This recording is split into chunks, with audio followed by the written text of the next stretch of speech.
ಜೈ Hind. So ನೋಡ್ರಿ, RPF notification ಅನ್ನ ಬಿಟ್ಟಿದ್ರ. ಎಲ್ರು ಏನ್ ಮಾಡ್ರಿ ಅಂತಂದ ಹೇಳಿದ್ರ ಅಪ್ಲೈ ಮಾಡ್ರಿ. ಕಂಪ್ಲೀಟ್ ಕ್ಲಾಸಸ್ ಗಳನ್ನ ನಾನು ಕವರ್ ಮಾಡ್ಕೊಡ್ತೀನಿ. ಫಸ್ಟ್ ಏನ್ ಮಾಡೋಣ ಅಂತಂದ ಹೇಳಿದ್ರ ಕ್ವಶನ್ ಪೇಪರ್ಸ್ ಗಳನ್ನ ಸಾಲ್ವ್ ಮಾಡೋಣ. ಯಾವ್ದಾರ ಕ್ವಶನ್ಸ್ ಗಳು ಬರ್ತಾವ, ಆ, ಯಾವ ರೀತಿಯಾಗಿರ್ತಾವ. ಸೊ ಇಲ್ಲಿ ಸ್ವಲ್ಪ ಕ್ವಶನ್ಸ್ ಗಳು ಏನಂತಂದ ಹೇಳಿದ್ರೆ ಡಿಫರೆಂಟ್ ಆಗಿರ್ತಾವ SSC GD ಗಿಂತನು. ಎಲ್ಲಾನು ನಾನು ನಿಮಗೆ ತಿಳಿಸ್ಕೊಡ್ತೀನಿ ಅದ್ರ ಬಗ್ಗೆ. ಮೇನ್ ಇಂಪಾರ್ಟೆಂಟ್ ಏನಂತಂದ ಹೇಳಿದ್ರ ನಾನ್ ಹೇಳಿರೋ ವಿಡಿಯೋಸ್ ಗಳನ್ನ ಕಂಪ್ಲೀಟ್ ಆಗಿ ನೋಡ್ರಿ. ಆಮೇಲೆ ಗ್ರೂಪ್ ಮಾಡಿದೀನಿ, RPF ಗ್ರೂಪ್ ಐತೆ. ಸೊ ಅದಕ್ಕೇನಪ್ಪಾ ಅಂತಂದ ಹೇಳಿದ್ರೆ ನೀವು ಜಾಯ್ನ್ ಆಗ್ಬೇಕು. ಸೊ RPF ಅಂತಂದ ಹೇಳಿ ಗ್ರೂಪ್ ಐತೆ. ಸೊ ಅದಕ್ಕೆ ಜಾಯ್ನ್ ಆಗ್ರಿ. ಜಾಯ್ನ್ ಆಗಿದ್ರಿ ಅಂತಂದ ಹೇಳಿದ್ರೆ ಅಲ್ಲಿ ನಾನು ಇವನ್ SSC ಗೆ ಏನ್ ಇಂಪಾರ್ಟೆಂಟ್ ಇದಾವಲ್ಲ, SSC ಗೆ ಅಂತಂದ ಹೇಳಿ ಇಂಪಾರ್ಟೆಂಟ್ ಕ್ಲಾಸ್ ಗಳನ್ನ ಮಾಡಿದಾನೆ. ಅವು ಯಾವ್ದಾದ್ರು ಯೂಸ್ ಆಗ್ತಿತ್ತು ಅಂತಂದ ಹೇಳಿದ್ರೆ RPF ಅಲ್ಲಿ ಏನಂತಂದ ಹೇಳಿದ್ರೆ ನಾನು ಅಂದ್ರೆ ಅಪ್ಲೋಡ್ ಮಾಡಿರ್ತೀನಿ. ಅವುಗಳನ್ನೆಲ್ಲ ನೋಡ್ಕೊಂಡು ನೀವೇನ ನೋಟ್ಸ್ ಮಾಡ್ಕೊಂಡು ಬೇರೆ ಬೇರೆ ಕ್ವಶನ್ಸ್ ಗಳನ್ನ ಟ್ರೈ ಮಾಡಿದ್ರಿ ಅಂತಂದ ಹೇಳಿದ್ರೆ ಆರಾಮಾಗಿ ಎಕ್ಸಾಮ್ ನ ಕ್ಲಿಯರ್ ಮಾಡ್ಬೋದು. ನೋಡಿ, GK ಕ್ವಶನ್ಸ್ ಗಳಂತ ಬರ್ತಾವ. GK ಕ್ವಶನ್ಸ್ ಗಳಂತ ಬಂದಾಗ ಇಲ್ಲಿ ನೋಡಿ ಟೋಟಲ್ ಏನಪ್ಪಾ ಅಂತಂದ ಹೇಳಿದ್ರೆ 120 ಕ್ವಶನ್ಸ್ ಗಳಿರ್ತಾವ. RPF ಒಳಗಡೆ ಟೋಟಲ್ ಎಷ್ಟು 120 ಕ್ವಶನ್ಸ್ ಗಳಿರ್ತಾವ. ಅದರಲ್ಲಿ 3 ಸೆಕ್ಷನ್: GK ಸೆಕ್ಷನ್, ಅದಾದ ನಂತರ ನೆಕ್ಸ್ಟ್ ಇನ್ನೊಂದು ಇಂಪಾರ್ಟೆಂಟ್ ರೀಸನಿಂಗ್, ಆಮೇಲೆ ನೆಕ್ಸ್ಟ್ ಏನಪ್ಪಾ ಅಂತಂದ ಹೇಳಿದ್ರೆ ಮ್ಯಾಥಮೆಟಿಕ್ಸ್. ಇದರಲ್ಲಿ ಇಂಗ್ಲಿಷ್ ಇರಂಗಿಲ್ಲ. ಸೊ ಇಂಗ್ಲಿಷ್ ಸೆಕ್ಷನ್ ಏನಂತಂದ ಹೇಳಿದ್ರೆ ಇರುದಿಲ್ಲ. ಓನ್ಲಿ GK, ರೀಸನಿಂಗ್ ಆಮೇಲೆ ಮ್ಯಾಥ್ಸ್ ಅಷ್ಟೇ ಇರ್ತಾವ. ಟೋಟಲ್ GK ಕ್ವಶನ್ಸ್ ಗಳು 50 ಇರ್ತಾವ. ಆಮೇಲೆ ನೆಕ್ಸ್ಟ್ ರೀಸನಿಂಗ್ 35 ಕ್ವಶನ್ಸ್ ಗಳು ಇರ್ತಾವ. ಮ್ಯಾಥ್ಸ್ 35 ಕ್ವಶನ್ಸ್ ಗಳು ಇರ್ತಾವ. ಸೊ ಇದೇನಂತಂದ ಹೇಳಿದ್ರೆ ನಿಮ್ಗೆ ಟೋಟಲ್ 120 ಕ್ವಶನ್ಸ್ ಗಳು. ಒಂದ್ ಕ್ವಶನ್ ಏನಪ್ಪಾ ಅಂತಂದ ಹೇಳಿದ್ರೆ 1 ಮಾರ್ಕ್ಸ್ ಇರುತ್ತಾ. ಒಂದ್ ಕ್ವಶನ್ ಎಲ್ಲಾದ್ರೂ ರಾಂಗ್ ಆಯ್ತು ಅಂತಂದ ಹೇಳಿದ್ರೆ 0.33 ಮಾರ್ಕ್ಸ್ ಏನಂತಂದ ಹೇಳಿದ್ರೆ ಕಟ್ ಆಗುತ್ತೆ. ಇದೆಲ್ರಿಗೂ ಕ್ಲಿಯರ್ ಆಗಿ ನೆನ್ಪಿಟ್ಕೊಳ್ರಿ. ಆಮೇಲೆ ಆಲ್ರೆಡಿ 5-6 ವಿಡಿಯೋಸ್ ಗಳನ್ನ ಮಾಡಿದೀನಿ. ಅವುಗಳನ್ನ ಕಂಪ್ಲೀಟ್ ಆಗಿ ನೋಡ್ಕೊಡ್ರಿ. ನೋಡ್ಕೊಂಡ ನಂತರ ಏನಂತಂದ ಹೇಳಿದ್ರೆ ಈ ವಿಡಿಯೋನ ನೋಡ್ರಿ. ಸೊ ನಾವು ಮೊದ್ಲಿಗೆ ಏನ್ ಮಾಡೋಣ ಅಂತಂದ ಹೇಳಿದ್ರೆ GK ಯಾವ್ದ್ ರೀತಿ ಕ್ವಶನ್ ಗಳನ್ನ ಕೇಳಿದಾನ, ಸೊ ಅದನ್ನೆಲ್ಲ ಕಂಪ್ಲೀಟ್ ಆಗಿ ಮಾಡ್ತೀನಿ. ಅಂದ್ರೆ ಟೋಟಲ್ ಆಗಿ ಏನಪ್ಪಾ ಅಂತಂದ ಹೇಳಿದ್ರೆ 4 ಕ್ವಶನ್ ಪೇಪರ್ಸ್ ಗಳು ನನ್ನ ಹತ್ರ ಇದಾವ. ಅವುಗಳನ್ನ ಕಂಪ್ಲೀಟ್ ಆಗಿ GK ಸೆಕ್ಷನ್ ಅನ್ನ ಮಾಡ್ತೀನಿ. ಟೋಟಲ್ 8 ವಿಡಿಯೋಸ್ ಗಳಾಗ್ತಾವ. ಸೊ 4 ಕ್ವಶನ್ ಪೇಪರ್ ಅಂದ್ರೆ 50 ಕ್ವಶನ್ಸ್ ಗಳನ್ನ ಕಂಪ್ಲೀಟ್ ಮಾಡೋಕೆ 8 ವಿಡಿಯೋಸ್. ಅವನ್ನೆಲ್ಲ ನೋಡ್ಕೊಡ್ರಿ. ಆಮೇಲೆ ರೀಸನಿಂಗ್ ಸಾಲ್ವ್ ಮಾಡೋಣ. ಆಮೇಲೆ ನೆಕ್ಸ್ಟ್ ಮ್ಯಾಥಮೆಟಿಕ್ಸ್ ಸಾಲ್ವ್ ಮಾಡೋಣ. ನಾನು ಟಾಪಿಕ್ ವೈಸ್ ಆಮೇಲೆ ಏನಂತಂದ ಹೇಳಿದ್ರೆ ನಿಮ್ ಜೊತೆಗೆ ಡಿಸ್ಕಷನ್ ಮಾಡ್ತಾ ಹೋಗ್ತೀನಿ. ಆಮೇಲೆ ಯಾವ್ದು ಏನಪ್ಪಾ ಅಂತಂದ ಹೇಳಿದ್ರೆ ಟಾಪ್ 100 ಕ್ವಶನ್ಸ್, ಟಾಪ್ 50 ಕ್ವಶನ್ಸ್, ಇಂತ ವಿಡಿಯೋಸ್ ಗಳನ್ನ ಯಾರು ನೋಡಕ್ ಹೋಗ್ಬೇಡ್ರಿ. ಆಮೇಲೆ ನಂಬಕ್ ಹೋಗ್ಬೇಡ್ರಿ. ಅವ್ನ ಕ್ವಶನ್ಸ್ ಗಳನ್ನ ಕೇಳೋದಿಲ್ಲ. ತುಂಬಾ ಡಿಫ್ರೆಂಟ್ ಆಗಿ ಕ್ವಶನ್ಸ್ ಗಳು ಬರ್ತಿದಾವೆ ಇವಾಗ. ನೋಡ್ರಿ, ಇಲ್ಲಿ ಏನಪ್ಪಾ ಅಂತ ಕ್ವಶನ್ ಏನೈತೆ ಅಂತಂದ ಹೇಳಿದ್ರೆ ಪೂರ್ವ ಯೋಜಿತ ಅನುಕ್ರಮದಲ್ಲಿ ಅಂದ್ರೆ ನಿಖರವಾದ ಕ್ರಮದಲ್ಲಿ ಏನಪ್ಪಾ ಅಂತಂದ ಹೇಳಿದ್ರೆ ಒಂದು ತುಂಡು ಭೂಮಿಯಲ್ಲಿ ವಿವಿಧ ಬೆಳೆಗಳ ಉತ್ಪಾದನೆಯನ್ನ ಏನಂತ ಕರೀತಾರೆ. ಸೊ ಫಾರ್ ಎಕ್ಸಾಂಪಲ್ ನೋಡ್ರಿ, ಇವಾಗ ಏನಂತಂದ ಹೇಳಿದ್ರೆ ಒಂದು ಈ ರೀತಿಯಾಗಿ ಭೂಮಿ ಇರುತ್ತೆ. ಈ ಭೂಮಿ ಒಳಗಡೆ ಏನಂತಂದ ಹೇಳಿದ್ರೆ ನಿಖರವಾದ, ಆಮೇಲೆ ನೆಕ್ಸ್ಟ್ ಏನಂತಂದ ಹೇಳಿದ್ರೆ ಪೂರ್ವ ಯೋಜಿತ ಅನುಕ್ರಮದಲ್ಲಿ ಏನಂತಂದ ಹೇಳಿದ್ರೆ ಅಲ್ಲಿ ಬೆಳೆಗಳನ್ನ ಬೆಳಿತಾರ. ಅಲ್ಲಿ ಏನ್ ಮಾಡ್ತಾರ ಅಂತಂದ ಹೇಳಿದ್ರೆ ಅತಿ ಹೆಚ್ಚು ಬೆಳೆಗಳನ್ನ ಬೆಳಿತಾರ. ಅದಕ್ಕೆ ಏನಂತ ಕರೀತಾರ ಅಂತ ಕ್ವಶನ್ ಕೇಳಿದಾರ. ಸೊ ಇಲ್ಲಿ ಆನ್ಸರ್ ಏನಾಗುತ್ತೆ, ಅದಕ್ಕಿಂತ ಮುಂಚೆ ಏನ್ ಮಾಡ್ತೀನಿ ಅಂತಂದ ಹೇಳಿದ್ರೆ ಇನ್ನೊಂದ್ ಸ್ವಲ್ಪ ಎಕ್ಸ್ಪ್ಲೇನ್ ಮಾಡ್ತೀನಿ. ಆ ಆನ್ಸರ್ ಏನಾಗತ್ತೆ ಅಂತಂದ ಹೇಳಿದ್ರೆ ಇಲ್ಲಿ ಸೆರೆಬ್ರಲ್ ಕಲ್ಟಿವೇಶನ್ ಅಂತಂದ ಹೇಳ್ತೀವಿ. ಸೆರೆಬ್ರಲ್ ಕಲ್ಟಿವೇಶನ್ ಹಿಂಗಂದ್ರೆ ಏನು ನಿಮ್ಗೆಲ್ರಿಗೂ ಗೊತ್ತಿರುತ್ತಾ. ಈ ತುಂಡು ಇದು ಭೂಮಿಯಲ್ಲಿ ಏನ ಮಾಡ್ತೀವಿ ಅಂತಂದ ಹೇಳಿದ್ರೆ ಇಷ್ಟೊಂದು ಏನಪ್ಪಾ ಅಂತಂದ ಹೇಳಿದ್ರೆ ಒಂದು ತುಂಡು ಭೂಮಿ ಮಾಡ್ತೀವಿ. ಇಲ್ಲಿ ಒಂದು ಬೆಳೆಯನ್ನ ಬೆಳಿತೀವಿ. ಆಮೇಲೆ ನೆಕ್ಸ್ಟ್ ಇನ್ನೊಂದು ಏನ್ ಮಾಡ್ತೀವಿ ಅಂತಂದ ಹೇಳಿದ್ರೆ ಈ ಪ್ರದೇಶದಲ್ಲಿ ಬೇರೆ ಬೇರೆ ತರ ಬೆಳೆಯನ್ನ ಬೆಳಿತೀವಿ. ಈ ರೀತಿ ಏನಂತಂದ ಹೇಳಿದ್ರೆ ಸೊ ಒಂದು ಭೂಮಿ ಒಳಗಡೆ ಆ ಭೂಮಿಯನ್ನ ತುಂಡು ತುಂಡಾಗಿ ಮಾಡಿ ಹಲವಾರು ವಿವಿಧ ಬೆಳೆಗಳನ್ನ ಬೆಳೆಯೋದನ್ನ ನಾವೇನಂತ ಕರಿತೀವಿ ಅಂದ್ರೆ ಸೆರೆಬ್ರಲ್ ಕಲ್ಟಿವೇಶನ್ ಅಂತಂದ್ ಕರಿತೀವಿ. ಆಮೇಲೆ ನೆಕ್ಸ್ಟ್ ಇನ್ನೊಂದು ಮಿಶ್ರ ಬೇಸಾಯ ಅಂತಂದ್ ಹೇಳಿದ್ರ ಸೊ ಇದು ಕೂಡ ಆಲ್ಮೋಸ್ಟ್ ಸೇಮ್ ಬರುತ್ತೆ. ಬಟ್ ಆದ್ರೆ ಎಲ್ಲಾನು ಮಿಕ್ಸ್ ಮಾಡಿ ಬೆಳೆಗಳನ್ನ ಬೆಳಿತಿರ್ತಾರ. ದ ಪ್ರಾಪರ್ ಮೀನಿಂಗ್ ಏನಪ್ಪಾ ಅಂತಂದ ಹೇಳಿದ್ರೆ ಪೂರ್ವ ಯೋಜಿತ ಕ್ರಮದಲ್ಲಿ ಸೊ ನಿಖರವಾಗಿ ಬೆಳೆಯೋದಕ್ಕೆ ಏನಂತ ಕರಿತೀವಿ ಅಂದ್ರೆ ಸೆರೆಬ್ರಲ್ ಕಲ್ಟಿವೇಶನ್ ಅಂತಂದ್ ಹೇಳಿ ಕರಿತೀವಿ. ಆಮೇಲೆ ನೆಕ್ಸ್ಟ್ ಕ್ವಶನ್ ನೋಡ್ರಿ. ಸೊ ನಿಮ್ಗೆ ಇಂಗ್ಲಿಷ್ ನೇ ಬೇಕಂದ್ರೆ ಮೇಲ್ಗಡೆ ಇದ್ದಾವ, ಮೇಲ್ಗಡೆ ಓದ್ಕೊಡ್ರಿ. ನಾನು ಕನ್ನಡದಲ್ಲಿ ಅಷ್ಟೇ ಎಕ್ಸ್ಪ್ಲೇನ್ ಮಾಡ್ಕೊತ ಹೋಗ್ತೀನಿ. ಯಾಕಂದ್ರೆ ಎಕ್ಸಾಮು ಕನ್ನಡದಲ್ಲಿ ಐತೆ. ಎಕ್ಸಾಮ್ ಏನಪ್ಪಾ ಅಂತಂದ ಹೇಳಿದ್ರೆ ಕನ್ನಡದಲ್ಲಿ ಇರುತ್ತೆ. ಕನ್ನಡ ಜೊತೆಗೆ ಏನಂತಾರೆ ಇನ್ನು 13 ಲ್ಯಾಂಗ್ವೇಜ್ ಗಳಲ್ಲಿ ನೀವು ಎಕ್ಸಾಮ್ ಅನ್ನ ಬರೀಬಹುದು. ಕ್ಲಿಯರ್ ಎಲ್ರಿಗೂ? ಅದಾದ ನಂತರ ನೆಕ್ಸ್ಟ್ ನೋಡ್ರಿ, ಇಲ್ಲೇನ್ ಕೇಳಿದಾರಪ್ಪ ಅಂತಂದ ಹೇಳಿದ್ರೆ ಮಣ್ಣಿನಲ್ಲಿ ಏನಪ್ಪಾ ಅಂತಂದ ಹೇಳಿದ್ರೆ ವಿನಾಶಕಾರಿ ಜೈವಿಕ ವಸ್ತುಗಳು ಬರ್ತಾವಲ್ಲ. ಮಣ್ಣಿನಲ್ಲಿ ಹಲವಾರು ವಿನಾಶಕಾರಿ ಜೈವಿಕ ವಸ್ತುಗಳು ಬರ್ತಾವ. ಅದ್ರಲ್ಲಿ ಏನಪ್ಪಾ ಅಂತಂದ ಹೇಳಿದ್ರೆ ಸೊ ಅದ್ರಲ್ಲಿ ಇದ್ರ ಕೆಳಗಡೆ ಇರೋದ್ರಲ್ಲಿ ಯಾವುದು ತುಂಬಾ ವಿನಾಶಕಾರಿಯಾಗೈತಿ ಅಂತ ಕ್ವಶನ್ ಕೇಳಿದಾರೆ. ತುಂಬಾ ವಿನಾಶಕಾರಿ, ಡಿಸ್ಟ್ರಕ್ಟಿಬಲ್ ಬಯೋಲಾಜಿಕಲ್ ಸಬ್ಸ್ಟೆನ್ಸ್ ಅಥವಾ ಹೇಳ್ತೀವಿ, ಅಥವಾ ತುಂಬಾ ವಿನಾಶಕಾರಿ ಆದಂತಹ ಯಾವುದು. ಇವಾಗ ನಾವು ಯಾವ್ದು ಹೇಳ್ತೀವಿ ತುಂಬಾ ವಿನಾಶಕಾರಿ ಯಾವುದು ಅಂತಂದ ಹೇಳಿದ್ರೆ ಇವಾಗ ನೋಡಿರ್ಬೋದು ನೀವು, ಯೂರಿಯಾ ಅಂತಂದ ಹೇಳಿ ಬರುತ್ತೆ.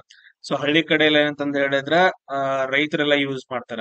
ಇದು ತುಂಬಾ ಏನಂತಂದ ಹೇಳಿದ್ರೆ ಸಾವಯವ ಮಣ್ಣು ಏನಿರುತ್ತಲ್ಲ ಅದನ್ನೆಲ್ಲ ತೆಗೆದು ಹಾಕ್ಬಿಡುತ್ತೆ. ಸೊ ಅದೇನ್ ಮಾಡತ್ತಂತ ಹೇಳಿದ್ರೆ ಸಾವಯವವಾಗಿರುವ ಮಣ್ಣನ್ನ ಎಲ್ಲಾನು ತೆಗೆದು ಹಾಕ್ಬಿಟ್ಟು ಅಲ್ಲಿ ಏನಂತಂದ್ ಹೇಳಿದ್ರೆ ಕೆಮಿಕಲ್ ಸಬ್ಸ್ಟೆನ್ಸ್ ಜಾಸ್ತಿ ಆಗತ್ತೆ, ಕರೆಕ್ಟ್ ಆಗಿ ಬೆಳಿ ಬೆಳೆಯಂಗಿಲ್ಲ. ಅದಕ್ಕೋಸ್ಕರ ಏನ್ ಯೂಸ್ ಮಾಡ್ತಾರ, ಸಾರಜನ ಸಾರಜನಕ ನೈಟ್ರೋಜನ್ ಅಂತ ಹೇಳ್ತೀವಲ್ಲ, ನೈಟ್ರೋಜನ್ ಬಿಡುಗಡೆ ಮಾಡುವಂತಹ ಬೆಳೆಗಳನ್ನ ಬೆಳಿತೀವಿ. ಯಾವ್ದು ಬೆಳಿತೀರಿ ನೀವು? ಸೊ ಅವುಗಳಿಗೆ ಏನಂತಂದ್ ಹೇಳಿದ್ರೆ ಬೇರೆ ನೀವು ನೋಡಿರ್ಬೋದು, ಕಡಲೆ ಅಂತ ಬೆಳಿತಾರ, ಸೋಯಾಬೀನ್ ಅಂತಂದ್ ಹೇಳಿ ಬರ್ತೈತಿ ನೋಡ್ರಿ, ಸೋಯಾಬೀನ್. ಇವುಗಳನ್ನ ಬೆಳೆದ್ರು ಅಂತಂದ್ ಹೇಳಿದ್ರೆ ಅದ್ರದ್ದು ಬೇರುಗಳ ಗಂಟುಗಳಲ್ಲಿ, ಸೊ ಸೋಯಾಬೀನ್ ಅಂತಂದ್ ಇರುತ್ತಲ್ಲ, ಅದ್ರ ಗಂಟುಗಳಲ್ಲಿ ಏನಂತಂದ್ ಹೇಳಿದ್ರೆ ಸಾರಜನಕ ಕಂಡು ಬರುತ್ತೆ. ಅದಕ್ಕೊಂದು ಟಾಪಿಕ್ ಬರುತ್ತೆ, ನಾನು ಆಮೇಲೆ ಹೇಳ್ತೀನಿ. ಸೊ ಅಲ್ಲಿ ಏನಂತಂದ್ ಹೇಳಿದ್ರೆ ಯೂರಿಯಾ ಅನ್ನೋದು ಏನಂತಂದ್ ಹೇಳಿದ್ರೆ ಆ ಮಣ್ಣಿನಲ್ಲಿ ವಿನಾಶಕಾರಿ ಆಯ್ತು. ಸೇಮ್ ಇದೇ ರೀತಿಯಾಗಿ ಏನಂತಂದ್ ಹೇಳಿದ್ರೆ ಬೇರೆ ಬೇರೆ ವಿನಾಶಕಾರಿ ವಸ್ತುಗಳು ಬರ್ತಾವ, ಮಣ್ಣನ್ನ ಕೆಡಿಸ್ತಾವ. ಸೊ ಅದ್ರಲ್ಲಿ ಇನ್ನೊಂದು ಇಲ್ಲಿ ಯಾವ್ದಪ್ಪ ಅಂತಂದ್ ಹೇಳಿದ್ರೆ ಆ ರೀತಿಯಾಗಿರುವ ವಿನಾಶಕಾರಿ ಬಯೋಲಾಜಿಕಲ್ ಸಬ್ಸ್ಟೆನ್ಸ್ ಯಾವ್ದಂತಂದ್ ಹೇಳಿದ್ರೆ ನಾವ್ ಏನಂತ ಹೇಳ್ತೀವಿ, ಆನೆಕಟ್ಟು ಅಂತ ಹೇಳ್ತೀವಿ. ಆನೆಕಟ್ಟು ಏನ್ ಮಾಡುತ್ತೆ, ಈಗ ನೋಡ್ರಿ, ಇವಾಗ ಒಂದ್ ನದಿ ಏನಪ್ಪಾ ಅಂತಂದ್ ಹೇಳಿದ್ರೆ ಈ ರೀತಿಯಾಗಿ ಹರಿತಾ ಬರುತ್ತ, ಇಲ್ಲೊಂದ್ ದೊಡ್ಡದಾಗಿ ಏನ್ ಮಾಡ್ತಾರ ಅಂತಂದ್ ಹೇಳಿದ್ರೆ ಆನೆಕಟ್ಟನ್ನ ಕಟ್ತಾರೆ. ಇಲ್ಲಿ ಎಲ್ಲಾ ಸೈಡ್ ಏನಂತಂದ್ ಹೇಳಿದ್ರೆ ಬೆಳೆಯನ್ನ ಬೆಳೆಯುವಂತಹ ಮಣ್ಣಿರುತ್ತ. ಈ ಮಣ್ಣ್ ಏನಂತಂದ್ ಹೇಳಿದ್ರೆ ಆನೆಕಟ್ಟು ಕಟ್ಟೋದ್ರಿಂದ ಇಲ್ಲೆಲ್ಲಾ ಏನಪ್ಪಾ ಅಂತಂದ್ ಹೇಳಿದ್ರೆ ನೀರು ತುಂಬಿಕೊಂಡು ಅಲ್ಲಿರುವ ಕಾಡು ಆಗಿರ್ಬೋದು, ಆಮೇಲೆ ನೆಕ್ಸ್ಟ್ ಅಲ್ಲಿರೋ ಜಲಚರ ಪ್ರಾಣಿಗಳಿಗೆಲ್ಲ ಕರೆಕ್ಟ್ ಆಗುತ್ತೆ. ಬಟ್ ಅದ್ರಲ್ಲಿ ಪ್ರಾಣಿ ಸಂಕುಲ ಇರುತ್ತಲ್ಲ, ಅದೆಲ್ಲ ಏನಂತಂದ್ ಹೇಳಿದ್ರೆ ನಾಶವಾಗತ್ತ, ಸಸ್ಯ ಸಂಕುಲ ನಾಶ ಆಗತ್ತ. ಸೊ ಅದಕ್ಕೆ ಏನ್ ಹೇಳ್ತೀವಿ ಅಂತಂದ್ ಹೇಳಿದ್ರೆ ಮಣ್ಣಿಗೆ ತುಂಬಾ ವಿನಾಶಕಾರಿ ಅಂತಂದ್ ಹೇಳ್ತೀವಿ. ಯಾವುದು? ಆನೆಕಟ್ಟು. ಈಗ ನೋಡಿರ್ಬೋದು ನೀವು, ಧೂಳು ವಿನಾಶಕಾರಿ ಅಂತಂದ್ ಹೇಳ್ತೀರಾ? ಇಲ್ಲ, ಅದು ಮನುಷ್ಯನಿಗೆ ವಿನಾಶಕಾರಿ ಹೊರತು ಮಣ್ಣಿಗಲ್ಲ. ಆಮೇಲೆ ಖನಿಜಗಳು, ಮಣ್ಣಿನಲ್ಲಿ ಹಲವಾರು ಖನಿಜಗಳು ಇದ್ರನ ಏನಪ್ಪಾ ಅಂತಂದ್ ಹೇಳಿದ್ರೆ ಬೆಳೆಗಳು ಕರೆಕ್ಟ್ ಆಗಿ ಬೆಳಿತಾವ, ಅದು ಬರಂಗಿಲ್ಲ. ಬಂಡೆ ಕಲ್ಲುಗಳು, ಸೊ ಕಲ್ಲಿನಿಂದನ ಏನಪ್ಪಾ ಅಂತಂದ್ ಹೇಳಿದ್ರೆ ಮಣ್ಣು ಉತ್ಪತ್ತಿ ಆಗತ್ತ, ಅದು ಏನ್ ಇದಲ್ಲ. ಬಟ್ ಅದ್ರ ಆನೆಕಟ್ಟು ಏನಂತಂದ್ ಹೇಳಿದ್ರೆ ಸಾವಯವ ಮಣ್ಣನ್ನ, ಸಾವಯವ ಭೂಮಿಯನ್ನ ಅಥವಾ ಕೃಷಿ ಭೂಮಿಯನ್ನು ಕೂಡ ಏನಂತಂದ್ ಹೇಳಿದ್ರೆ ಬಂಜರು ಭೂಮಿಯನ್ನಾಗಿ ಕನ್ವರ್ಟ್ ಮಾಡುತ್ತ. ಸೊ ಅದಕ್ಕೋಸ್ಕರ ಆನೆಕಟ್ಟು ಹೇಳ್ತೀವಿ ವಿನಾಶಕಾರಿ ಅಂತಂದ್ ಹೇಳಿ.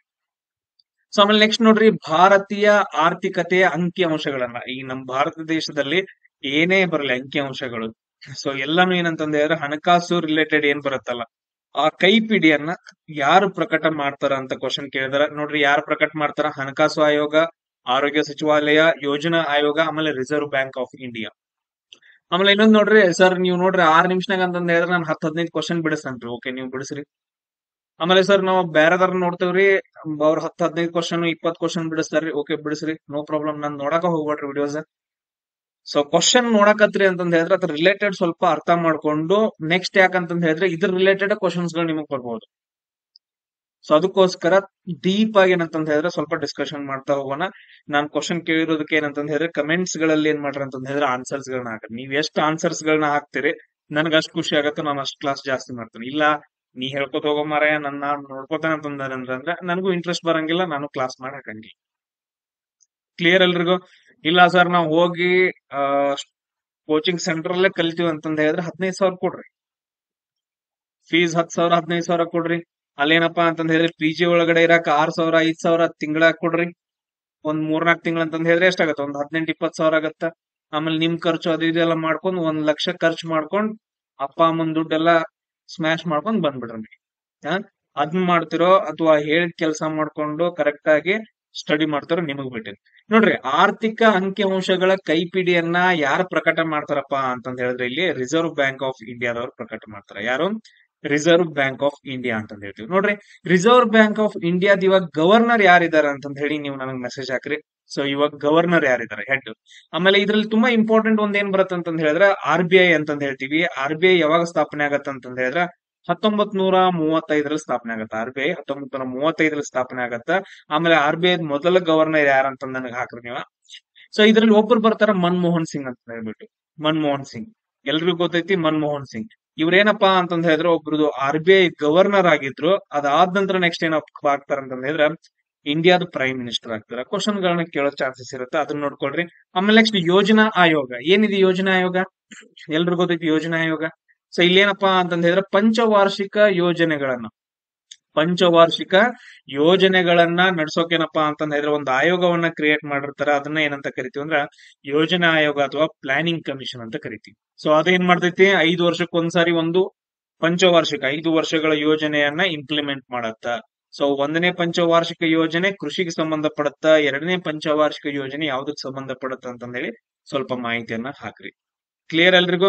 ಸೊ ಇದೇ ಏನ್ ಮಾಡ್ತಾರ ಅಂತಂದ್ ಹೇಳಿದ್ರೆ ಯೋಜನಾ ಆಯೋಗವನ್ನ 2015ರಲ್ಲಿ ಏನಾಗಿ ಕನ್ವರ್ಟ್ ಮಾಡ್ತಾರ? ನೀತಿ ಆಯೋಗ ಅಂತ ಹೇಳಿ ಕನ್ವರ್ಟ್ ಮಾಡ್ತಾರ. ಅದನ್ನ ಏನಂತ ಕರೀತಾರ ಅಂದ್ರೆ ಇವಾಗ ನೀತಿ ಆಯೋಗ ಅಂತ ಹೇಳಿ ಕರೀತಾರ. ಕ್ಲಿಯರ್ ಎಲ್ರಿಗೂ? ಅದಾದ ನಂತರ ನೆಕ್ಸ್ಟ್ ನೋಡ್ರಿ ಹಣಕಾಸು ಆಯೋಗ. ಸೊ ಆರ್ಟಿಕಲ್ 280 ಪ್ರಕಾರ ಹಣಕಾಸು ಆಯೋಗ ನಮ್ಗೆ ಏನಂತಂದ್ ಹೇಳಿದ್ರೆ ಸ್ಥಾಪನೆ ಮಾಡ್ತಾರ.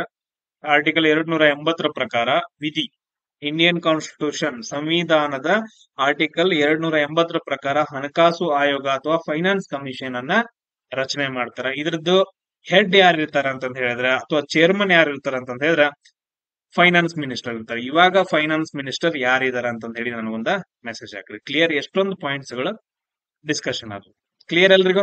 ಅದಾದ ನಂತರ ನೆಕ್ಸ್ಟ್ ನೋಡ್ರಿ 1947ರಲ್ಲಿ, ಇದು ಓಲ್ಡ್ ಕ್ವಶನ್ ಪೇಪರ್ ಅಪ್ಪ, 2018ರಲ್ಲಿ ಆಗಿರೋದು ಓಲ್ಡ್ ಕ್ವಶನ್ ಪೇಪರ್. 1947ರಲ್ಲಿ ರಚಿಸಲಾದ ಕರಡು ಸಮಿತಿಯ ಅಧ್ಯಕ್ಷರು ಯಾರಾಗಿದ್ದಾರೆ ಅಂತ ಕ್ವಶನ್ ಕೇಳಿದಾರೆ. ನೋಡ್ರಿ, ಸರ್ದಾರ್ ವಲ್ಲಭಾಯಿ ಪಟೇಲ್ ಅಥವಾ ಬಿ ಆರ್ ಅಂಬೇಡ್ಕರ್, ಜವಾಹರ್ಲಾಲ್ ನೆಹರು ಅಥವಾ ರಾಜೇಂದ್ರ ಪ್ರಸಾದ್ ಅಂತ ಹೇಳ್ಬಿಟ್ಟು. ಸೊ ಕರಡು ಸಮಿತಿಯ ಅಧ್ಯಕ್ಷರು ಯಾರಾಗಿದ್ದಾರೆ? ಬಿ ಆರ್ ಅಂಬೇಡ್ಕರ್ ಅವರು. So doctor B R Ambedkar ಅವ್ರು ಏನಪ್ಪಾ ಅಂತಂದ ಹೇಳಿದ್ರೆ ಕರಡು ಸಮಿತಿಯ ಅಧ್ಯಕ್ಷರಾಗಿದ್ದಾರೆ. ಸಂವಿಧಾನದ ಕರಡು ಸಮಿತಿ ಅಂತ ಹೇಳ್ತೀವಿ. ಕ್ಲಿಯರ್ ಎಲ್ರಿಗೂ?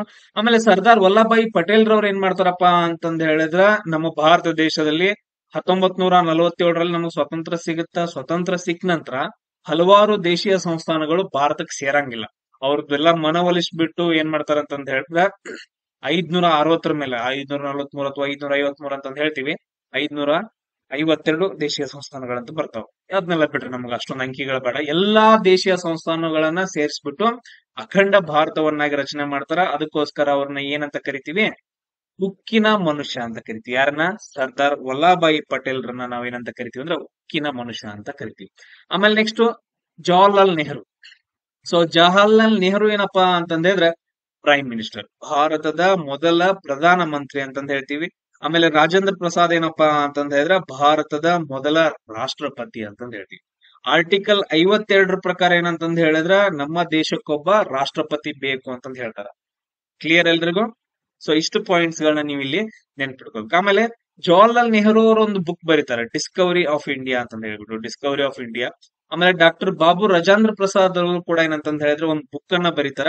ಆ ಬುಕ್ ಯಾವುದು ಅಂತಂದ್ ಹೇಳಿ ನನಗ ನೀವು ಮೆಸೇಜ್ ಮಾಡಿ. ಆಮೇಲೆ ಡಾಕ್ಟರ್ ಬಿ ಆರ್ ಅಂಬೇಡ್ಕರ್ ಅವ್ರ ಏನಂತಂದ್ ಹೇಳಿದ್ರೆ ಪತ್ರಿಕೆಗಳನ್ನ ಬಿಡುಗಡೆ ಮಾಡ್ತಾರ. ಆ ಪತ್ರಿಕೆಗಳು ನಿಮ್ಗೆ ಯಾರಿಗಾದ್ರೂ ಗೊತ್ತಾದ್ರ ಕಮೆಂಟ್ ಹಾಕಿ. ನನಗೂ ಯೂಸ್ ಆಗತ್ರೋ, ನಾನು ಓದಾಕತ್ ನಿಮ್ ಜೊತೆಗೆ. ಸೊ ಕಮೆಂಟ್ಸ್ ಗಳನ್ನ ಓದ್ತಿರ್ತೀನಿ, ಎಲ್ರು ಮೆಸೇಜ್ ಹಾಕಿ. ಕ್ಲಿಯರ್ ಎಲ್ರಿಗೂ? ಆಮೇಲೆ ನೆಕ್ಸ್ಟ್ ನೋಡ್ರಿ, ಸ್ವಲ್ಪ ಟೈಪ್ ಮಿಸ್ಸಿಂಗ್ ಆಗಿರ್ತಾವ ಕನ್ನಡ, ನಾನು ಆದ್ರೂ ಹೇಳ್ತೀನಿ. ಸೊ ಇಲ್ಲಿ ನೋಡ್ರಿ, ಈ ಕೆಳಗಿನ ಯಾವ ಅವಧಿಯಲ್ಲಿ ತಾಂಡವ ನೃತ್ಯ ಪ್ರಸಿದ್ಧ ಆಗಿತ್ತು ಅಂತಂದ್ ಹೇಳ್ಬಿಟ್ಟು. ಸೊ ನಟರಾಜನ ವಿಗ್ರಹ ಅಂತಂದ್ ಹೇಳ್ತೀವಲ್ಲ, ನಟರಾಜನ ವಿಗ್ರಹ. ನಟರಾಜ ಅಂತಂದ್ ಹೇಳಿದ್ರೆ ಶಿವ. ನಟರಾಜ ಅಂತಂದ್ ಹೇಳಿದ್ರೆ ಶಿವ. ಸೊ ಇವಾಗ ರೀಸೆಂಟ್ ಆಗಿ ಒಂದು ನಟರಾಜನ ವಿಗ್ರಹ ಸಿಕ್ಕೇತ. ಈ ನಟರಾಜನ ವಿಗ್ರಹ ಯಾವ ತರ ಕಾಣಿಸುತ್ತೆ ಅಂತಂದ್ ಹೇಳಿದ್ರೆ ತಾಂಡವ ನೃತ್ಯ ಮಾಡ್ದಂಗ. ಸೊ ನೃತ್ಯಗಳಲ್ಲಿ ಹಲವಾರು ಪ್ರಕಾರ ಬರ್ತಾವ. ಇವಾಗ ಯಾವ ಹೇಳ್ತೀವಿ ನಾವು? ಸೊ ನಮ್ಮಲ್ಲಿ ಯಕ್ಷಗಾನ ಅಂತಂದ್ ಹೇಳ್ತೀವಿ. ಸೊ ಆಮೇಲೆ ನೆಕ್ಸ್ಟ್ ಕುಚಿಪುಡಿ, ಮೋಹಿನಿ ಅಟ್ಟಮ್ಮು, ಮತ್ತೆ ಯಾವಾಗ ಬರ್ತಾವ ಕಥಕ್ಕಳಿ, ಕಥಕ್ಕು. ಅದೇ ತರ ಏನಂತಂದ್ ಹೇಳಿದ್ರೆ ತಾಂಡವ ನೃತ್ಯ ಅಂತಾನು ಬರುತ್ತ. ಸೊ ಅದನ್ನೇನಂತಂದ್ ಹೇಳಿದ್ರೆ ಶಿವ ಮಾಡ್ತಾನ ಅಂತಂದ್ ಹೇಳ್ತೀವಿ. ಯಾರು? ದೇವ್ರು. ಸೊ ಅದು ಅವ್ರ ನಟರಾಜನ ತಾಂಡವ ನೃತ್ಯ ಅಂತಂದ್ ಹೇಳ್ತೀವಿ. ಇದು ಆ ವಿಗ್ರಹ ಐತಲ್ಲ, ಸೊ ಶಿವ ತಾಂಡವ ನೃತ್ಯ ಮಾಡುವಂತಹ ಒಂದು ವಿಗ್ರಹ ಐತಲ್ಲ, ಅದು ಯಾವ ಅವಧಿಯಲ್ಲಿ ತುಂಬಾ ಪ್ರಸಿದ್ಧಿಯಾಗಿತ್ತು ಅಂತ ಕ್ವಶನ್ ಕೇಳಿದ್ರೆ. ಯಾರ ಅವಧಿಯಲ್ಲಿ? ಚೋಳರ ಅವಧಿಯಲ್ಲಿನ, ಅಥವಾ ಚೇರರು, ಅಥವಾ ವಿಜಯನಗರನೋ, ಅಥವಾ ಪಾಂಡ್ಯರು ಅಂತಂದ್ ಹೇಳಿ ಕ್ವಶನ್ ಆಯ್ತಾ.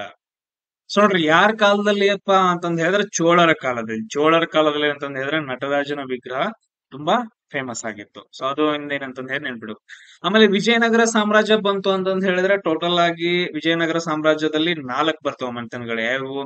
ಸೊ ಹಕ್ಕ ಬುಕ್ರು ಇರೋದಂತದೊಂದು ಸಂಗಮ, ಸಾಳುವ, ಸಂಗಮ, ಸಾಳುವ, ತುಳುವ ಮತ್ತು ಅರವೀಡು ಅಂತಂದ್ ಹೇಳ್ತೀವಿ. ಅದ್ರಲ್ಲಿ ತುಂಬಾ ಫೇಮಸ್ ಆಗಿರೋ ವ್ಯಕ್ತಿ ಯಾರಪ್ಪ ಅಂತಂದ್ ಹೇಳಿದ್ರೆ ಶ್ರೀಕೃಷ್ಣ ದೇವರಾಯ. ಸೊ ಸ್ವಲ್ಪ ಏನಂತಂದ್ ಹೇಳಿದ್ರೆ ಅದ್ರ ಬಗ್ಗೆ ನೋಡ್ಕೊಳ್ರಿ. ಆಮೇಲೆ ಚೋಳರದಂತ ಬಂದಾಗ 1ನೇ ರಾಜರಾಜ ಚೋಳ, ರಾಜೇಂದ್ರ ಚೋಳ, ಆಮೇಲೆ ಬೃಹದೇಶ್ವರ ಟೆಂಪಲ್.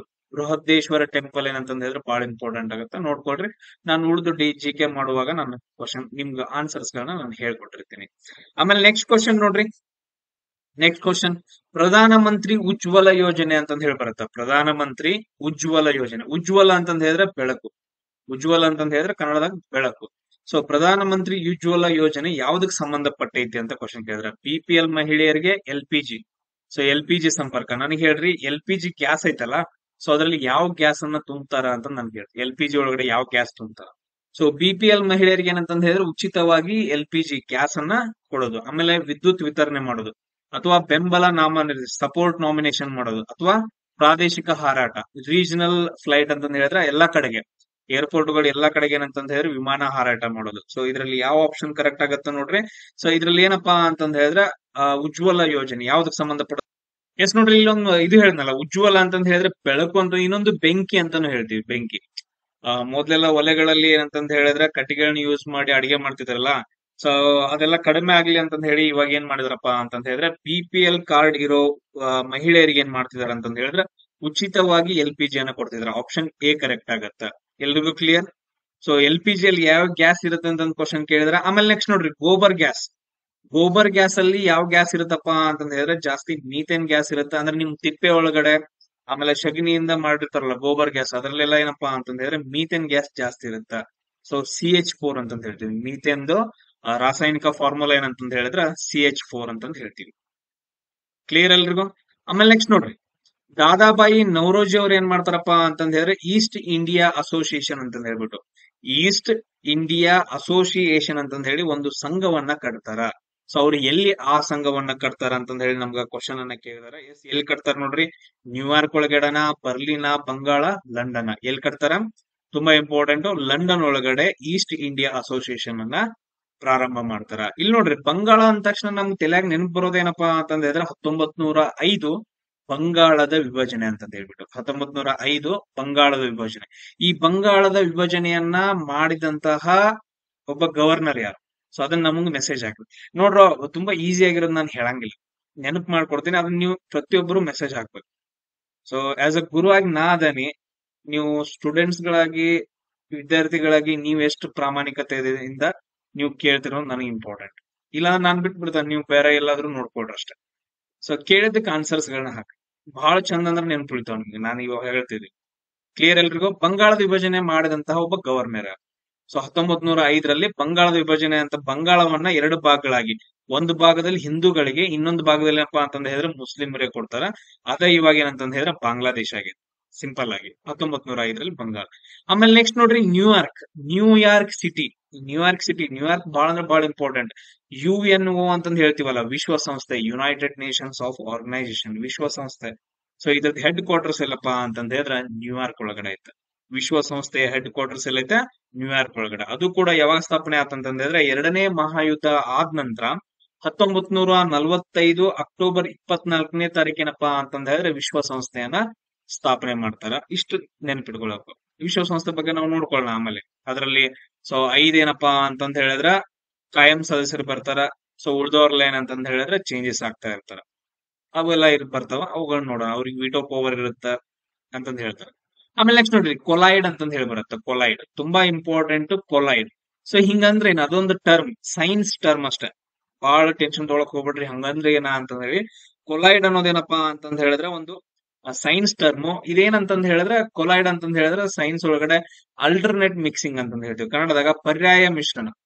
ಈಗ ನಾವ್ ಏನೋ ಒಂದ್ ಮಾಡ್ತಿರ್ತೀವಿ ಕೆಲಸನ, ಅದ್ರ ಒಂದ್ ಅಲ್ಟರ್ನೇಟಿವ್ ಆಗಿ ಒಂದ್ ಏನೋ ಮಿಕ್ಸ್ ಮಾಡಿ ಇಟ್ಕೊಂಡಿರ್ತೀವಲ್ಲ, ಆಲ್ರೆಡಿ ಮಿಕ್ಸ್ ಮಾಡಿ ಇಟ್ಕೊಳ್ಳುವಾಗ ಇನ್ನೊಂದು ಅಲ್ಟರ್ನೇಟಿವ್ ಮಿಕ್ಸ್ ಮಾಡಿ ಇಟ್ಕೊಂಡಿರ್ತೀವಿ. ಅದನ್ನ ನಾವು ಪರ್ಯಾಯ ಮಿಶ್ರಣ ಅಂತಂದ್ ಹೇಳ್ತೀವಿ.